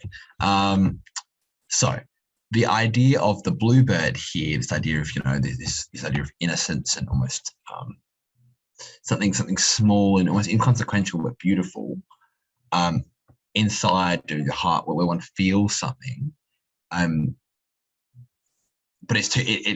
But I can overpower him. I can overpower this bluebird. Stay in there. I'm not going to let anybody see. And there's very much this metaphor for potentially male fragility. This idea that one's emotions must not be shown, or one must have power over the way they feel. Here, Bukowski, in the extended metaphor of the bluebird, Bukowski presents a harsh representation of what it is to be, what it is to be male, what it is to be masculine, in the repression of one's own emotions, forcing the metaphorical bluebird into a space so confined and unwelcoming and hostile that it's unlikely to survive, potentially, something like that. So I think this next one here, for Tom and Raja, would anyone like to jump in on either of the next two? Yeah, I can grab the Dickens. So one literary technique that is good to have up your sleeve because it's very easy to recognize, but not many people have heard of it, is called polysyndeton, POLYSYNDETON. Yeah, I was going to say absolute legend. That's exactly one I was looking for. And basically that's where you use the repetition of a particular conjunction. So this is basically the technique you use to describe Dickens' use of the word "and" here a lot. So you've got 1, 2, 3, 4, 5, 6, 7 ands. And so I'd say that the effect that technique has, because when you're talking about literary techniques, it's great to recognize them, but the most important thing is that you explain the effect and what it does. And I'd say here that that's really emphasizing, the disparity and dissonance between dunghills and dust heaps, and then, the summer houses and the gardens. And so, this lends itself well to that Marxist lens that we were talking about earlier, that you've got such great disparity between the poor and the rich classes. And that's really emphasized through the use of that polysyndeton technique. I think it's absolutely fantastic, Tom. Thank you. I think to extend on that, I know there's been some like using polysyndeton to encapsulate vivid imagery. We need to go beyond that. It's more than just that. It's so exactly as Tom's saying, like taking that one step further, examine the effects. I think here it's a narrative technique. It works very well as well. Like if you think about how it sounds, there were frowsy fields and cow houses and dunghills and dust heaps. The use of polysyndeton, or Dickens' use of polysyndeton, slows the reader down, and it forces it essentially belies a sense of like banality to the passage, of boredom almost. But it's a narrative technique in that it almost conveys a journey. We go from fields to cow houses, dunghills, dust heaps, and then gardens, and then summer houses. And the slow progression of that sentence, it almost tells us about like a slow walk or a slow transition. He hasn't said, there was everything from dung heaps to past the fields to then houses. It's a very emphatic way of doing it. I think that's absolutely fantastic. And then here's another one. Within such a whimsical description of an environment that belongs to a place further out of town, a place that might be highly sought after. So again, make sure we're looking at the actual evidence here, but fantastic. Final one, everyone's favorite. In his blue gardens, men and girls came and went like moths among the whispering and champagne and the stars. I think to begin, we also have the and the champagne and the stars, but went like moths. This is a very reductionist simile. Do you know, I kind of object to being called like a moth. I don't know about anyone else. I think it's a little bit demeaning. But the party goers are like moths. You're only attracted by bright lights, by excitement. And what is it like? We've got to consider. Okay, so we call them moths. Great. But what image does that put in your head? For me, I now think, because of that sentence, that these party goers are very fickle. Like they change their mind instantly. Like don't really remember much. Like they're for one thing, they're for the excitement, the bright lights. Fitzgerald could have said that. He could have written down, these party goers only want this, this, and this. They don't have much attention, blah, blah, blah. But he explained all of that with one single simile. Went like moths. That's what we're going to be looking at. We don't want to say, we don't want to say, is using pulse engine to do whatever, or using a metaphor to do whatever. It's so much more than that. Interestingly, someone else commented on men and girls is also very interesting for the time period. Due a sense of vulnerability and maybe you're juvenile, so maybe it's potentially predatory, in the fact that there's not women there, it's girls there, or essentially it's just demeaning, or a mixture of the both. I think that's. I'm not sure what else anyone else wants to add to that little sentence there, but no, I think that's good analysis. Awesome. Amazing stuff. Alrighty, let's jump into it. So if we analyze how a passage is written beyond just as what it's superficial obvious, we can get a good indication of what an author has consciously or not placed an indication on. So technical language features include repetitions, metaphor, caesura, which is like pauses, which are also melodic, but syntax, connotation. So for example, repetition drawing the reader to focus on the specific moment differs from repetition contributing to an atmosphere of unease, one referencing common themes of the text. Melodic, essentially, how we read something changes how it's understood. And you've got to remember, a lot of plays are designed to be performed, obviously, but back, hundreds of years ago, not many people could read. So everything was designed to be performed. Whereas today, with information accessibility, or rather maybe decades ago with information accessibility, people could read, and now everything's on screen. Melody, rhythm, and rhyme scheme can contribute to the emotion of a passage and give an indication of characters' beliefs and feelings. It's really interesting when, like in a poem, when the melody or the atmosphere doesn't match up with what's being said. I think it's a really important thing to be able to recognize when things don't match. But we look at phonology, the way the words sound, the sibilants, the assonance, and fragmentation. Whereas structural language engagement relies on awareness of the text as a whole and what individual passage relates to what surrounds it in a broader context. So stage directions, physical layout of a play, conventions of a text even, meter or context should be included. I talked a lot in my class analysis about what poems were meant to be written like in the Romantic era and how Robert Browning wrote his. But analysis of construction impacts the reading of a text and demonstrates great understanding. You're not looking just at what's written, you're thinking, the Cat Not Tin Roof, for example. At the very start, it says there's a bed in the middle. There's a big bed in the middle of the scene. You've got to remember, a play can't move around like a book can or a movie can. Like a book can move around anywhere, but a play is designed to be on stage. It's very hard to change scene. So in the Cat Not Tin Roof, the entire play, all the arguments about, Brick being a homosexual or about family are around this one bed, this big double bed. And that is a sense that it is only mentioned at the start, but it gives a sense of intimacy to every single conversation. Every single conversation is underpinned by this bed being in the background. You look at, you saw someone speaking on stage, but where are they? Are they off stage? Are they off to the side? All these various things.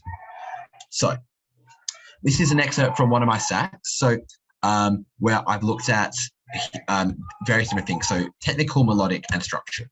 So curiously, while the poem's conformist skeleton of an AABB rhyme scheme and iambic pentameter presents a verisimilitude of real life and indeed romantic poetry, the aestheticized sensationalism of then all smiles stop together appears incongruous. Indeed, the circuitous euphemism of too soon made glad emphasizes that My Last Duchess is reminiscent of a performance, where the hyperphora of how shall I say imbues a simplistic rhyme scheme with a sense of rehearsal. So here, I've done something called a first and second thought. So I've said, okay, they've got a very conformist skeleton. The ideas are very like just structure. It's very conformist, and in the rhyme scheme is it's got an AAB rhyme scheme, and the iambic and the meter. It's very similar to other romantic poetry. Except the aestheticized sensationalism, this language technique here, if all smiles stopped together, this quite like over the top idea appears incongruous, doesn't match up. And then my second thought is, actually, and I guess saying that this euphemism, this circuitous euphemism of too soon made glad, actually kind of indicates that it's a performance. And indeed, this hyperphora, and a hyperphora, for example, is what is a hyperphora? A hyperphora is where you answer a question before it's that you've just already asked. How should I say? Imbues simplistic rhyme scheme with sense rehearsal. So first, second thought, firstly, I said, simplistic rhyme scheme, blah, blah, blah. It's like real life or romantic poetry, but actually all these other things together. So the simplistic rhyme scheme isn't romantic poetry. It's not romantic poetry. It's like a play, a performance. So adding all these different things together can really help extend on your knowledge and what you discuss. So yeah, analysis of language techniques, analysis of structure, and analysis of melody. So I've got a few excerpts here that we're just going to go over briefly before we take another quick break. But the relationship between, so this is a from the exam report, I think 2016. Yep. One is a low scoring, one's a high scoring, excerpt from an essay. The relationship between an individual and the state is central to Shakespeare's play, Coriolanus. Set in ancient Rome, the play explores the life of a man whose vocation is to serve both his family and Rome.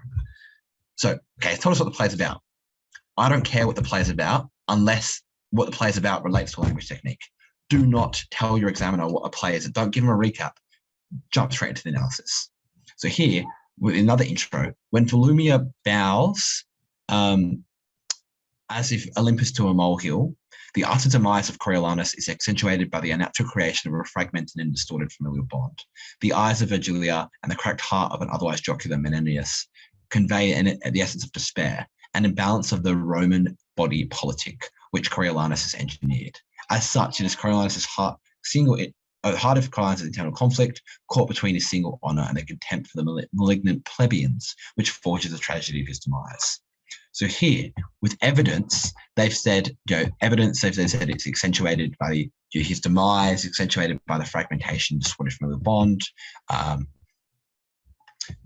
Other evidence for the despair and Roman body politic, which is what he's created, and thus that links to his tragedy of demise.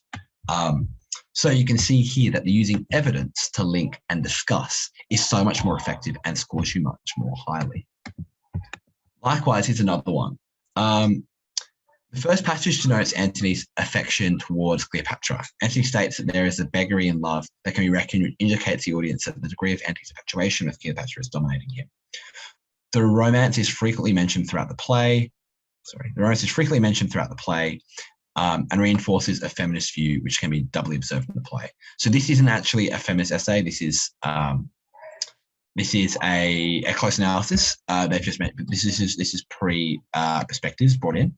But so here they've just said the first passage denotes this. Great, that's all right.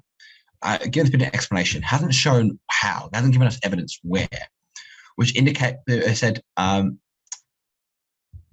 should have quoted this, but it's shown the audience, shown that they ought to a certain thing. But then the romance is frequently mentioned. Where is the evidence? Where is the evidence, and what effect does this have? They haven't talked about that. Compare it to this. Through the elemental imagery in the grand language of passage 3, Shakespeare showcases the multiple facets of Egypt's vivacious queen, unlimited by culture divide. So straight away this is better, not because it just sounds better, but because it's shown the elemental imagery and the grand language. So, and it's given us a much more detailed interpretation. Unlimited by culture divides. The ritualistic solemnity, and this is really good. This is a really good technique I'd encourage, is that if you're going to use a language technique, use a adjective to describe it. So, for example, ritualistic or elemental imagery or grand language, because it means you don't have to go in and explain a bit more. You can just throw it straight in. Of give me my robe, put down my crown, invokes the orderly ambience of Rome, where suicide is perceived as a noble act itself seems to be of the high Roman fashion. Yet, juxtaposing this, it is a sensuous sibilance, and again, that's also quite a nice sibilance as well, of the juice of Egypt's grape, which invokes the decadence of Egypt to meet such a noble suicide. Cleopatra's declaration of I am fire and air lends her an amorphous quality, separating her from this dungy earth. And you can see here at the start that they've they've gone into this, that they've had this idea of through the analytical imagery, blah, blah, blah. This is their introduction. But they've also, they've given us a good cross analysis, but they've shown the elemental imagery, if we have a look, so I'm fire and earth, this amorphous quality from the Dungi, sorry, fire and air and the Dungi earth, that's referenced there. But the grand language she uses is, this of the put on my crown, Juice of Egypt's great, pyramid fashion is very grand, give me my robe, and then linking that to the unlimited by cultural divide, so as we see all the ambits of Rome juxtaposed against the Juice of Egypt. So they've given us an idea that's pretty good, and then they've extended on it. And that is the sort of level we want to be at. I'm going to go through a bit more of that in detail in a bit later. For the meantime, we've been working hard. I've been very impressed. Everyone's comments on Mentimeter have been great. The team, I really appreciate all your help. We're going to take another quick break, watch a video, then take a quick break for about 5 minutes, and then jump back into everything. Hi, my name's Sahaj, and I'm an investment banking analyst here at UBS. So basically, I work with the team to advise our clients on making important decisions, such as how to use their resources most efficiently, how to grow the business moving forward. Is it a good time to sell a part of the business? Is it a good time to maybe buy another business? So we help them with these decisions. What I've particularly enjoyed in my short time here at UBS so far is the opportunity to work for some pretty big companies that I'm sure would all deal with on a daily basis. So I think it's really cool to be a part of something like that. So during VCE, I particularly enjoyed math and commerce subjects. So I studied maths methods and specialist maths. And for the commerce subjects, I did accounting and economics. I was really interested by what I learned during VCE, so I wanted to pursue it further. And that's why I studied commerce at the University of Melbourne. That's where I learned about finance. I involved myself in a lot of university societies, and that sort of sparked my interest in investment banking and the work that we do here at UBS. Some additional advice from my end is always to be curious and to not settle for things. And whether that's with your career path or what you might want to study in the future, make sure that you're always trying new things and opening your minds to everything that's out there. I guess VC is just one chapter of what can be a pretty long story. So whether you perform exceptionally well or not in a couple of months' time, remember that you still have the rest of that story to write. My advice to myself, if I was doing VC again, would most definitely be to zoom out and always take a look at the bigger picture.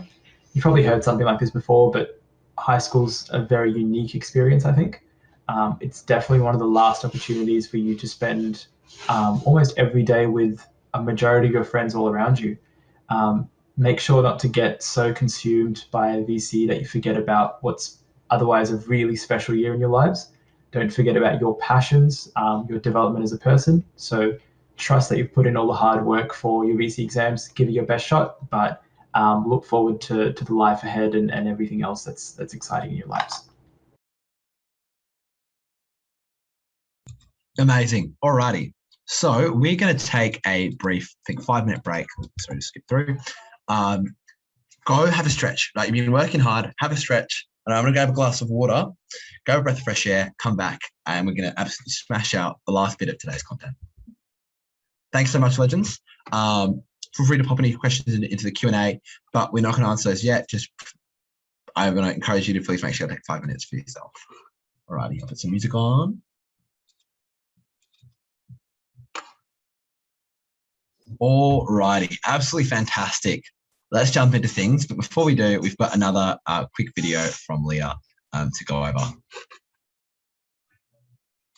So I have to admit this, and I know it's not cool to admit this, but like when people talk about deep breathing and breathing exercises and watching your breath come in and out, like I literally go, oh my God, I don't know if I can do this. Like, I don't know. That is completely on me. Like, that's totally on me. I just don't get something. But there is an element of our breath that I've learned something about that, like, seriously, it is super cool. So here it is. When we're feeling really stressed or really anxious, like when something's really important to us and we want to perform well, what happens to our breath is that we start breathing really shallow breaths and lots of them instead of a few breaths and really deep breaths. And the more stressed we feel, the more shallow the breathing is, so basically stops about here, the more frequent the breaths are, and they start to be these like really short, shallow breaths, almost like we're panting, which can lead to completely hyperventilating, like in full-blown anxiety. So here's the thing that I really love. Our breath is one of those things that we do automatically, like we don't have to think about breathing, we will automatically breathe, but it's also something that we can control. So it's something that we have a say over. Like we don't have a say over how fast our heart's rating. We can do things that can slow that down, but we can't go in the moment. We can't go, okay, heart, I want you to beat this many beats per minute, right? With our breath, it's totally different. We can go, you can take 5 deep breaths and you can change it from going to really long, deep breaths. And there's something extraordinary that just by virtue of the fact that we have control over this automatic system, it actually changes our capacity to speak to our brain when we're kind of freaking out. Like, and most times we don't feel like we've got any way to have our body communicate to our brain, but here we actually do. Here's what you can do. If you find yourself in a position where you notice your body's just doing that stress response and you're breathing shallow, you can actually decide to take a few deep breaths. And what that does is it communicates to your mind that you're okay, because it knows that if you're taking short, shallow breaths, something's wrong, right? That's an instant communication to your brain that something's wrong. And then it wants to step in and deliver you those stress hormones like adrenaline and cortisol, which amps up the stress response, which makes you breathe even more shallow. If you can send a signal to your brain simply by taking a few deep breaths, it'll go, cool, Leah's relaxed, she's chilled out, like there's nothing wrong, just gonna cruise now. Like that's how it works. I hope this helps. I really hope it helps. Let me know. Amazing. Again, Leah's always been very inspirational, has some fantastic tips on stress, and we'll talk more about it a bit at the end. So, section B, bit of a scary one in my opinion. Oh, whoopsies. So, section B, the criteria is to develop an informed analysis for text demonstrated by relevant and plausible interpretation. And analysis and close reading of textual details from 3 given passages, using at least 2 to support a detailed explanation of the text. Analysis of how key passages, how key passages, moments and views and values are suggested and contribute to an overall interpretation. And finally, understand how views and values may be suggested in a text. So what does this mean? Well, the steps I go is I like to analyze the effect of language devices. So first off, say what it is and what it's doing. But then go in and discuss how the effect lends itself to an interpretation of potential concern. Just as we were speaking about earlier, this isn't an attempt to list all your language devices and what they do. They need to link together. And then from there, we should move on to examine how the feature affects the reader's understanding of the text. You know, we could say, you know, as busy as a bee, and a busy, the simplistic metaphor is as busy as a bee compares, the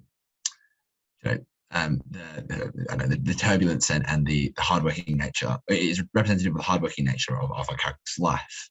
And then that's the effect, analyzing the effect, then might go on and discuss how the effect lends itself. So we could talk about, you know, how it's therefore shown that the life demanded by, you know, that maybe their job, their political job or whatever, is so demanding that they're reduced to an insectile status whilst of short lifespan as they continue to work and work.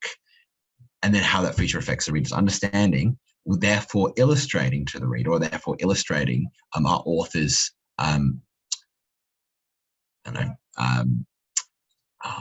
distaste for a society in which workers are driven to continue working until their death.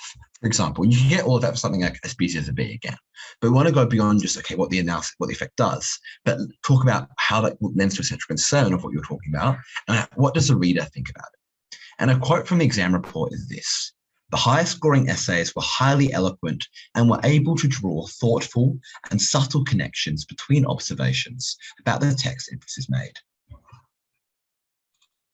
So there's two real ways of doing close analysis. Asma, are you there? How did you go about doing your close analysis last year?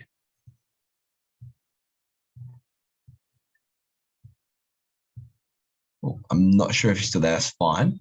So I think when you look at the passages, there's two possible ways to do this. The first one is passage by passage. You've got 3 passages, and I know the exam say do at least 2. You should be talking about all 3.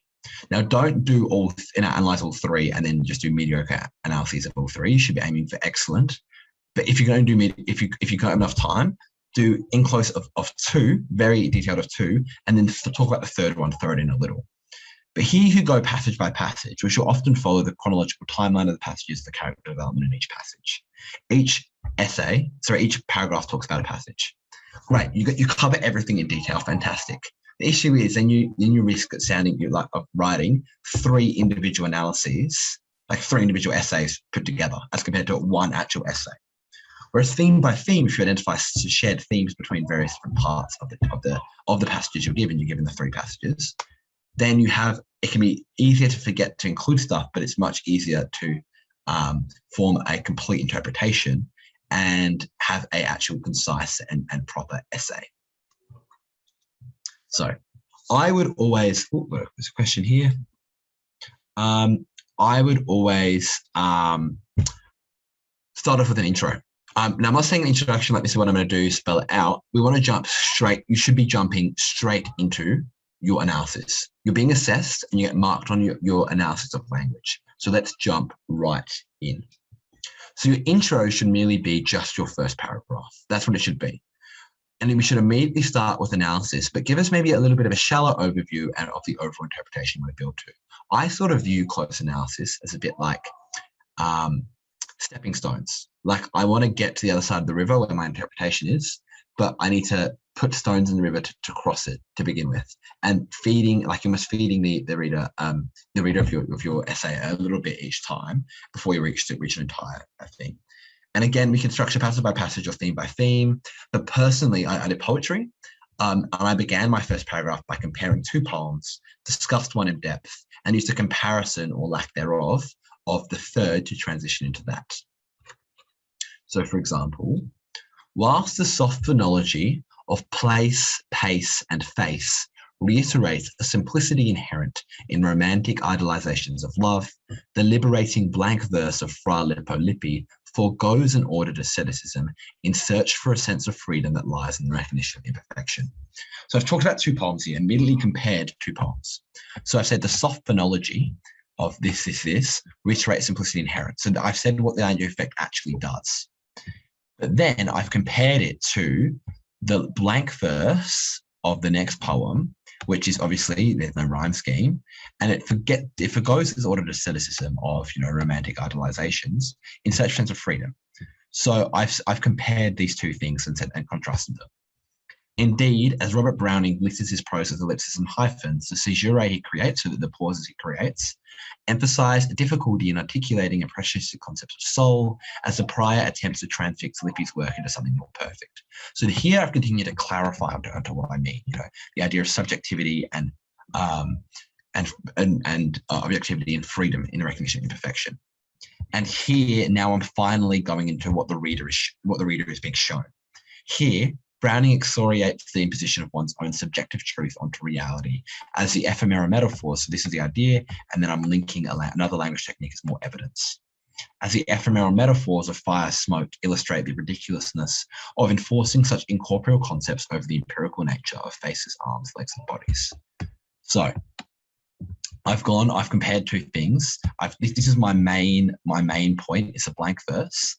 And I've extended on that with more analysis and linked to an overall idea. But you can see that a lot of my ideas are going to be centered on in this essay about freedom and imperfection versus this romantic idolization of love. So awesome stuff. So the structure for body paragraphs, again, I think I'm not saying write 7 paragraphs, 3 paragraphs, or whatever. I'm not saying how many. However many ideas you have or how many themes you have, this is how many paragraphs you should have, in my opinion. Each paragraph should be focused on either a passage or a theme, but you don't need a defined order. You just need to ensure that your analysis is expressive and insightful, so long as you're aiming to maintain the same interpretation throughout. So you don't need to have to agree with yourself at the start. You can critique, but build onto the same ideas. It'd be very silly you go from one thing to the polar opposite, like completely different from one paragraph to another. But we're going to make some references to views and values, the author and society beyond, as well as other parts of the text. I think it really shows that, a good student will be able to analyze all 3 passages in detail, but a fantastic student will be able to link the ideas there to other parts of the text. It shows, because at the end of the day, close analysis, you're analyzing 3 passages. 3 passages should inform your overall interpretation of the text. What we've got to consider is, what would the text be without these 3 passages? And often they're obviously all picked for a reason. Often it's going to be very different. So link to the differences, link to the ideas that are there. I link to a lot of other things, and like I say, with poetry, link to other poems that have share similar themes. Or I did close analysis on a novel for my Sax. I think to major key points in those, or key ideas when the setting's repeated in the passages. So, like with section A, critiquing one's own interpretation can add nuance, that idea of first and second thought. And concluding, again, you should have a conclusion. You should be wrapping up. So continue with your language analysis, however, but make links to important parts of the text, especially the ending, if you're doing like a play or a book, and reinforce the links between the passages. But strengthen your connection to the text's wider meaning with the inclusion of views and values, and continue with the detailed, explicit interpretation your analysis has led to. So here, this is the end of that very same essay. Although conformity is inherent in the very bedrock of his poems, Browning's presentation of the very real world in which nothing is glamorized and fry lippo-lippy lends itself to the search for meaning in the bleakness of modernity. So that's my overall interpretation. And I link that again at the end to, indeed, the rapidly changing world of the 19th century. Browning rejects the romantic discourse with which he's become familiarized for a tactile, albeit depressing, reality. And that's what I summed up with. So we now have a bit of a poem. And what I would love is for people, I'll read out the poem, and we will have take a bit of time to analyze it, maybe look at some key language technique, find these language techniques and write in the same way I mentioned earlier, express beyond just this is what it does, like the emphatic metaphor or whatever, and then link to how that affects the reader's understanding. So let's begin. First, are you our sort of a person? Do you wear a glass eye, false teeth, or a crutch, a brace or a hook, rubber breasts or a rubber crotch? Stitches to show something's missing? No? No? Then how can we give you a thing? Stop crying, open your hand. Empty? Empty. Here is a hand to fill it and willing to bring teacups and roll away headaches and do whatever you tell it. Will you marry it? It is guaranteed to thumb shut your eyes at the end and dissolve a sorrow. We will make new stock from the salt. I notice you are stark naked. How about this suit? Black and stiff, but not a bad fit. Will you marry it? It is waterproof, shatterproof, proof against fire and bombs through the roof. Believe me, they will bury you in it. Now your head, excuse me, is empty. I have a ticket for that. Come here, sweetie, out of the closet. Well, what do you think of that? Naked as paper to start, but in 25 years she'll be silver and 50 gold, a living doll. Everywhere you look, it can sew, it can cook, it can talk, it works.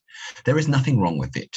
You have a hole, it's a poultice, you have an eye, it's an image. My boy, it's your last resort. Will you marry it? Marry it. Marry it. The Applicant by Sylvia Plath. I love that poem. I think it's very, very interesting. So I put some music on. And I'd love to hear, and you'll be able to see in the Mentimeter, another chance for everyone to submit their ideas about this poem. It could be anything from what you think the poem is saying to get a piece of language in there and write me something. Say what effect this has on the reader. Tell me what you feel when you read a certain quote.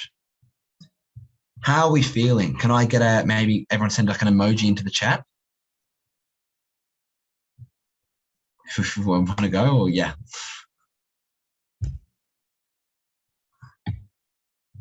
Oh, amazing. Someone's like, I love this poem. All right, easy.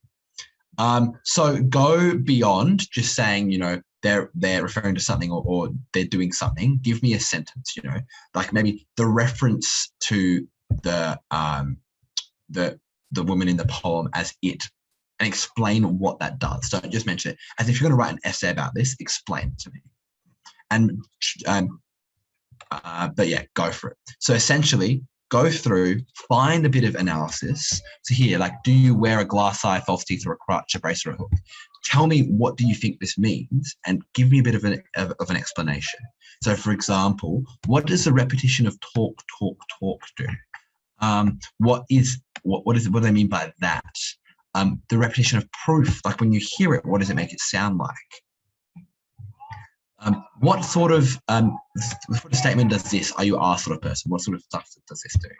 So have a quick think, give it a go, write a little something up, and I'll put some music on, and I'd love to see everyone's responses.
Amazing. I hope we've had a fantastic past 5 minutes. There's been some absolutely fantastic things in here. Incredible things people submitted. I'll read it come out. Some of this is incredible. So the poem address, I hope no one minds if I read some stuff out, but this poem addresses a boy who must grow up and become a man. Though through the order to stop crying, the idea of hypermasculinity is reinforced as societal expectations constrain men from exhibiting emotions such as sorrow. Great. That first step we've done, what the effect actually does. This is really, really great. Some really great stuff. It was a really good one. I was just seeing, I'm just gonna wait for it to pop up again. Here we go. Will you marry it, marry it, marry it? Portrays an emphatic theme of objectification of women, the repetition of it dichotomizing women as objects rather than people. Plus, just women are only rewarded in a domestic space. And to extend on that, people talk about the salespeople, the way this seems almost like the commodification of women. The speaker uses repetition as a sales tactic. Therefore, I mean, you need to extend on that. So don't just say what the speaker does.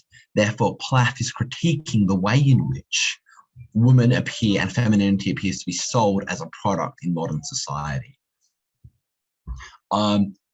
Fantastic. And the adjammant frequent throughout imbues a sense of immediacy and interruption, which again links into the sales tactic. You know, you're going to buy something that like a salesperson is just saying is you're going to go in and in and in. They're going to keep talking.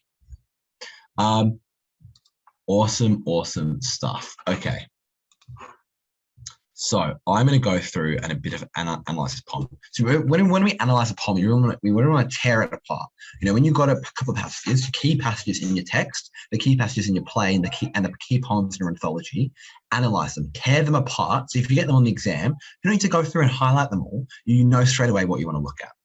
So the dramatic monologue. This is assessing. Essentially assessing whether the applicant would make a good husband, build this illusion that the applicant direly needs a wife. They're selling it, saying you really need this, just like our salesperson would say, well, you really need you really need a new vacuum, etc. Who the speaker strips of their agency, which offers an interesting commentary on consumerism. There's a very narrow definition of masculinity with one proper answer. We go back to the idea of first are you our sort of person, etc., etc. And this repetition is very common, driving emphasis. And to note, Plath shortly committed suicide after anthology was released, and this fractured and depressing nature of the poem, the enjambment, the pauses, the on-off rhyme scheme might offer potential insight into a mental status. So to begin, first, are you our sort of person? So R implies a larger organisation, possibly society itself, and this nondescript setting forces the reader into the applicant's shoes. And the sort of person, I'm there, I sort of imagine like, you know, sort of like a corporate office, like very bare. This is what I'm sort of imagining when I'm hearing this. But the sort of person confines masculinity into a binary alongside the stress syllables. Polysyndeton, repeated R sounds, and stresses invoke a guttural, aggressive tone. And they're saying here, you know, to make like disability, like in the sense that there's only one way to be male. This binary. You can't be disabled. They're kind of a glass eye, fake teeth, anything like that. You have to be properly masculine in a sense. And to show something's missing, this sibilance emphasizes the fast-paced tone of a fourth question, seemingly normalizing descriptions against the socially deviant. Like before you have time to question what they've just said, they've jumped into something else.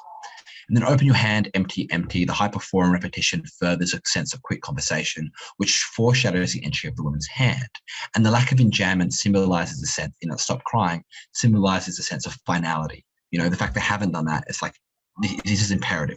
It's an order to stop crying. Here is a hand to fill it and willing to bring teacups. And this imagery of a disembodied hand parallels the thematic misogyny of the speaker's monologue, reducing the wife to just her domestic duties and stripping the agency as his dehumanizing references to her as it. You know, just his idea of disembodied hand is like, that's the only thing we care about, the duty, the labor. And this objectification and consumerist guarantee tiles the monologue again to a sales pitch. It is guaranteed.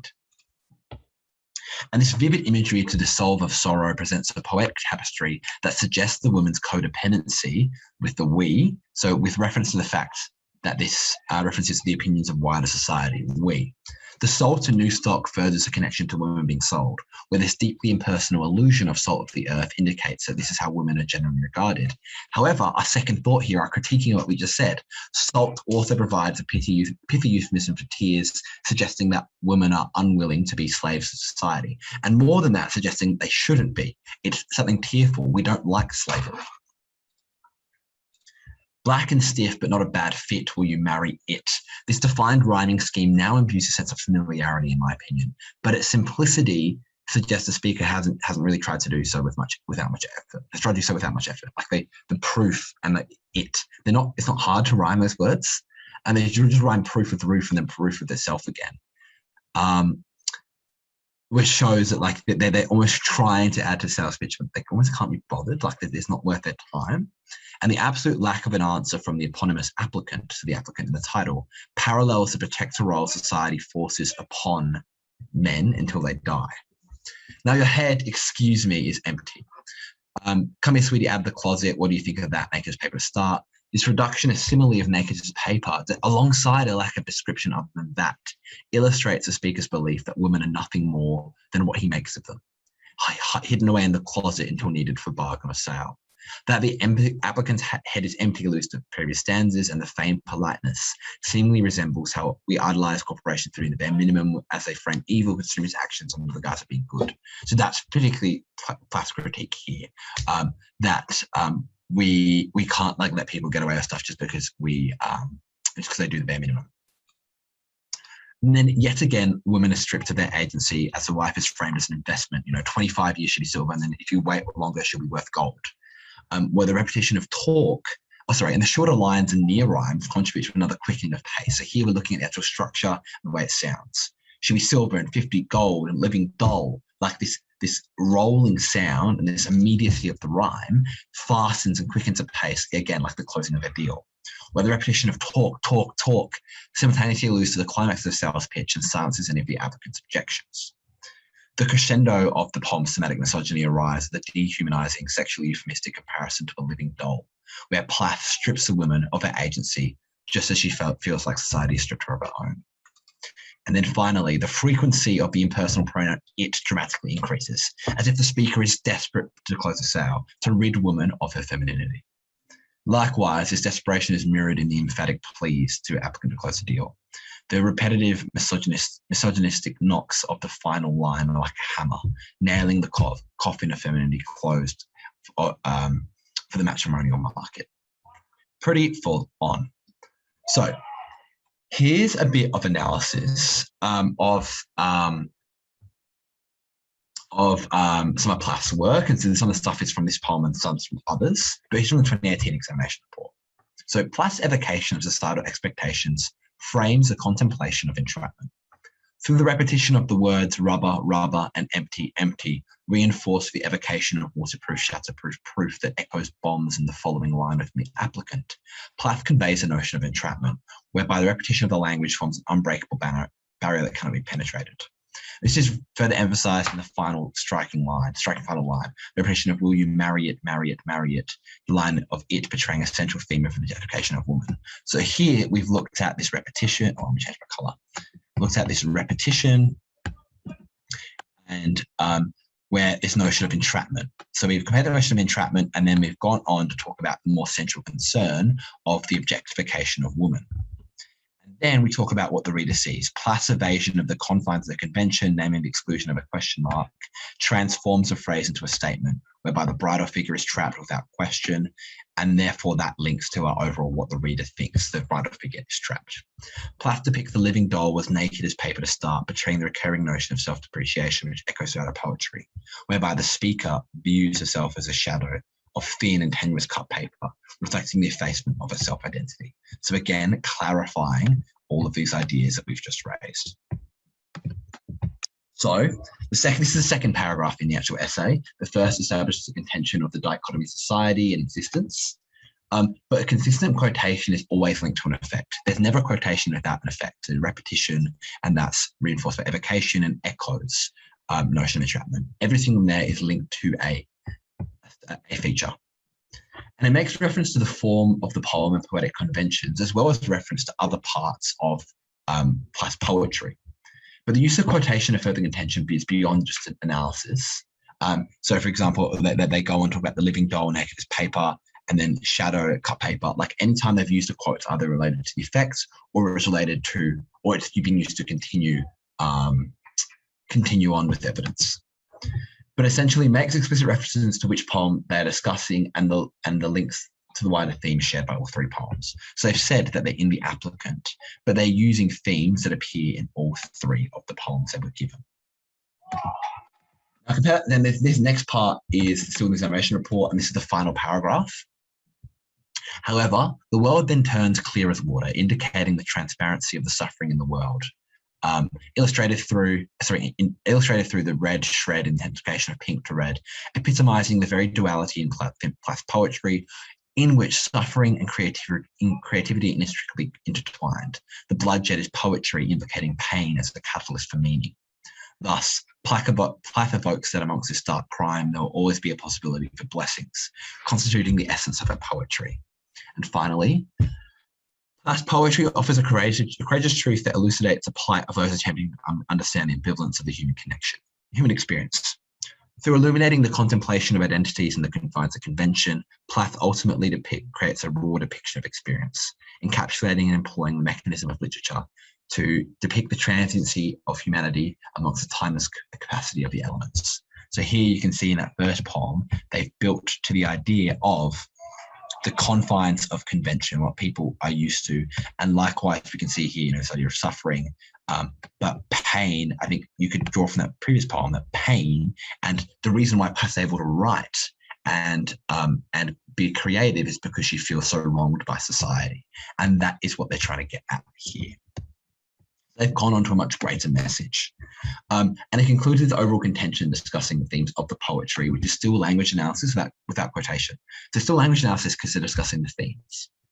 But this essay starts with an overview of collision between ephemeral existence and external forces, and that they've used those ideas and they've continued on throughout the passage and throughout the text. That's what's made this essay, get this student a raw 50 exam score, study score. So when it comes to your analysis, what are you doing? You don't need to define structure, and it's wasteful to start with a mainstream-like introduction as you're being assessed on your ability to analyze language. You should make at least one reference to tonal shift, so when the actual atmosphere changes, and a first and second thought should be used, so like going back and criticizing your own criticisms. Likewise, references to the author about their own personal beliefs or experiences and the time period strengthens this textual knowledge. But an interpretation should not be something as simple as a plot point or character point. It should be something interesting, engaging, specific, and about the world beyond the text. For example, we could say Cat on a Hot Tin Roof is about homosexuality, maybe, but Cat on a Hot Tin Roof is about, the confines of gender roles and it's the debilitating nature of the American dream. Well, that definitely fits in with the idea of homosexuality, but it allows us to talk about much more. I've got a bit of a checklist for everyone to go over when they're writing their essays. Check that you haven't analysed passages individually. The interpretation is maintained throughout, and analysis should be interlinked. So you haven't just analysed 3 individual passages, you analysed the entire text. You've cited beginnings, turning points, and resolutions as insight, and you've shown how these passages are holistically significant to the wider text. You've actually analysed the language and not just retold the story, used a range of language features, and introduced a basic interpretation, and used an analysis to slowly build on to a more complex idea. So, exam prep. So, context is incredibly important. So, the key principle of VCE literature is to discuss principles embedded in the text. So, to think about views and values, think about the time period. Has there been a recent conflict? What's the economic situation like? And is there a grand narrative like the American dream? What does the author think of society? What is the author's own personal views? You can link those in. And views and values are something that needs to be mentioned to score highly. I want to reiterate that understanding an author and a setting is incredibly important. So you've got to question the contextual views and values, the period views and values, the author's views and values. So the views and values of the setting in the text, the actual period in which it's written, and the actual author who's writing it. Because again, these things won't match up. So for example, I did The Anchoress in Year 12, which is a book released in 2017 by an Australian author. So there wasn't many resources available. But I was lucky enough to find an article in the ABC about an interview where she was Robin Cadwallader was interviewed, who was the author, about her own religion. So whilst juxtaposed against the violence of the bishop's zealotry, the inherent patience of the gently toned weighted and the deep breath exemplifies the multifaceted nature of faith in Cadwallader's delineation of 13th century society. Indeed, that Ranulph's belief in God is not compromised by his iconoclastic investigation to what Falky said the bishop did embodies Cadwallader's own self-admitted dissonance with the church, but not Roman Catholicism itself. So I've compared the fact that in this text that a bishop's investigating crimes in the church, compared that to the fact that our author doesn't like the church, but is still religious. So it's actually like a mirror almost, and I thought that was quite interesting. So when it comes to exam scoring, your language must be concise, but also eloquent. Don't be overly simplistic, but also don't be overly flowery. Ensure you answer the question using perspective and deeply analyze 3 given passages. And ensure the examiner understands you have a wider knowledge of the text beyond what is just supplied. For example, in your lit perspectives one, you obviously have access to all the passages from that novel, even though you might be doing it on section A, but don't just use quotes from there because they know which passages are provided. Make sure you actually memorize your quotes and you understand it. And as you can see, the average scores, we're sitting around 12 to 14. Very few people score highly, and the people who get 0 either haven't attempted the essay or they've done a play for both of them, which means that they don't get a mark for that essay. So if you do the same text for both essays, you get 0 for one of them. Or if you do the same type of text, you do a play and a play or a poem and a poem. So be really careful. But as you can see on this graph, that it's pretty consistent. So an 80% puts someone at about an A, which is also around a 37 study score. So this is just a bit of useful information to know if you want to know more about scoring. Awesome stuff. So preparation.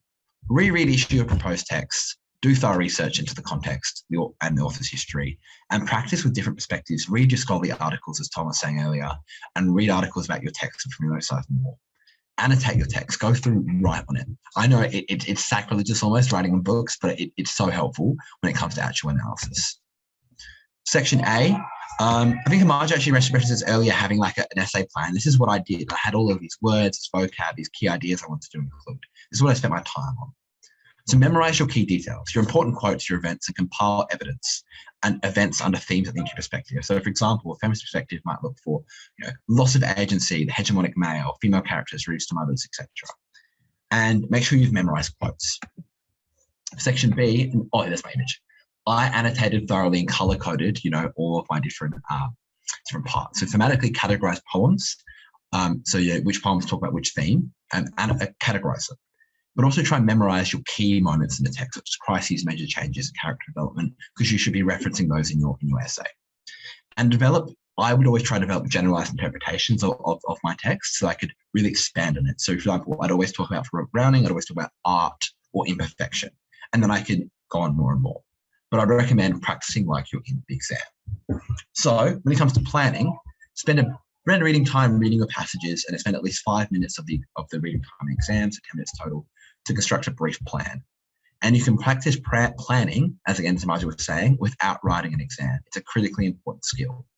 Plans should include your key points, general interpretations, but don't waste time with explicit detail. Save that for your essay. So section A, I always like to deconstruct my prompt and develop an overall interpretation. And then I would jot down in writing time some key quotes and references that I thought I might forget or I thought might add up.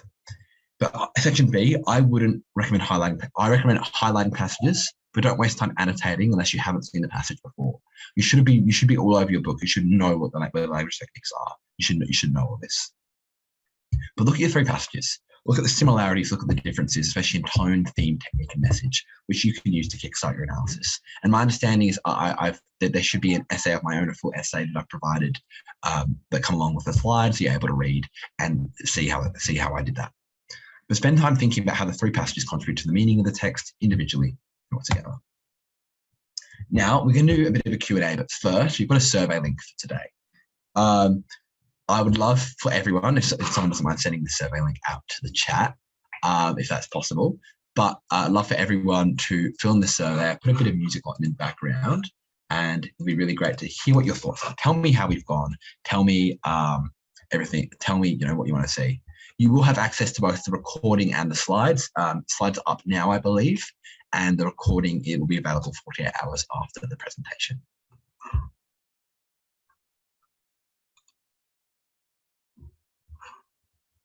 Yeah, and when you're done, I'll put the music on, and when you're done with the survey, just it's in chat. Pop an emoji into the chat so we can see that you're finished.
Awesome stuff, everyone.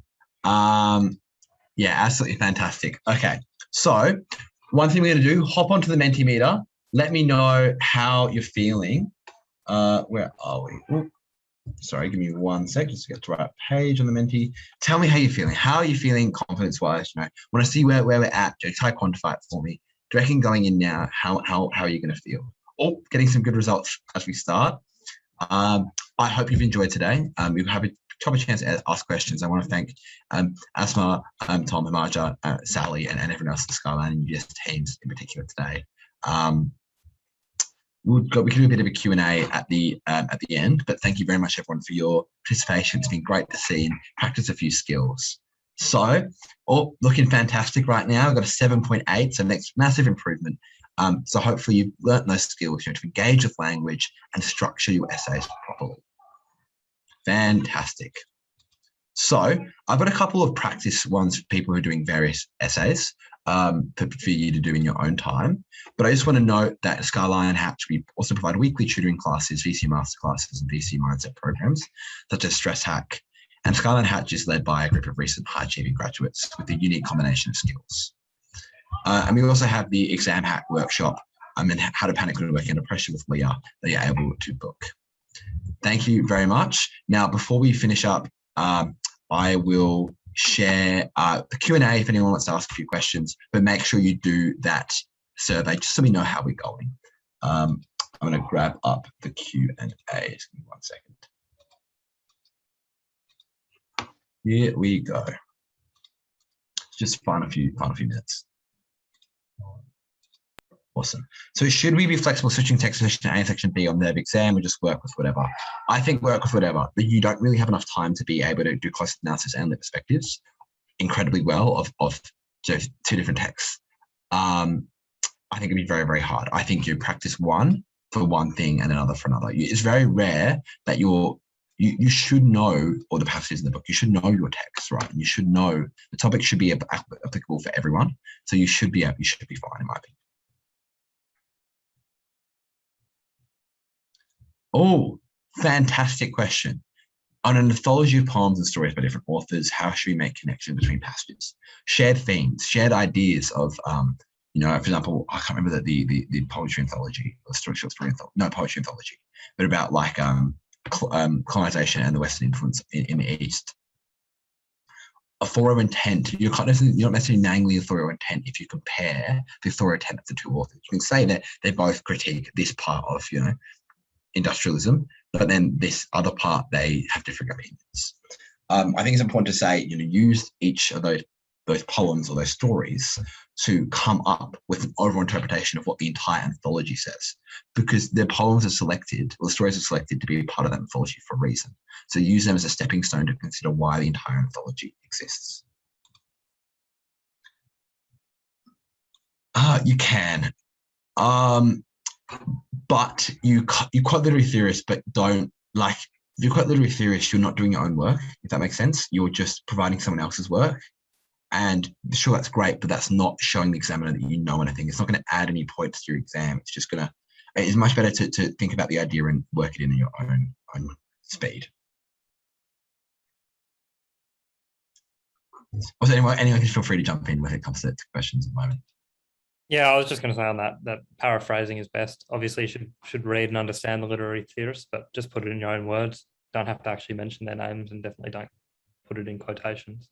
Yes, yeah, exactly. Best way to plan, practice, see what works best. I think with the subject of abstract literature, like when it comes to the actual exam, write out the key points you want to get done in each paragraph, and then try to work towards those. I think final one for today, best way to memorize quotes. Using them in essays. The more essays you do, the more quotes you use, the better off you'll do. Like, don't sit there with flashcards. I personally, when I sit there with flashcards of quotes, I just use them in essays. Yeah, I wouldn't get too stressed about it too, that if you don't get it word for word perfect on the day, I think that the examiners understand that you're under a lot of pressure to write it all out by hand in an hour.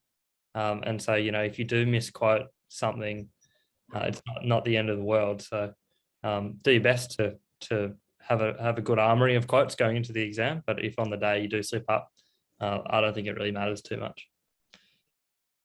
Fantastic. So I'll stop there.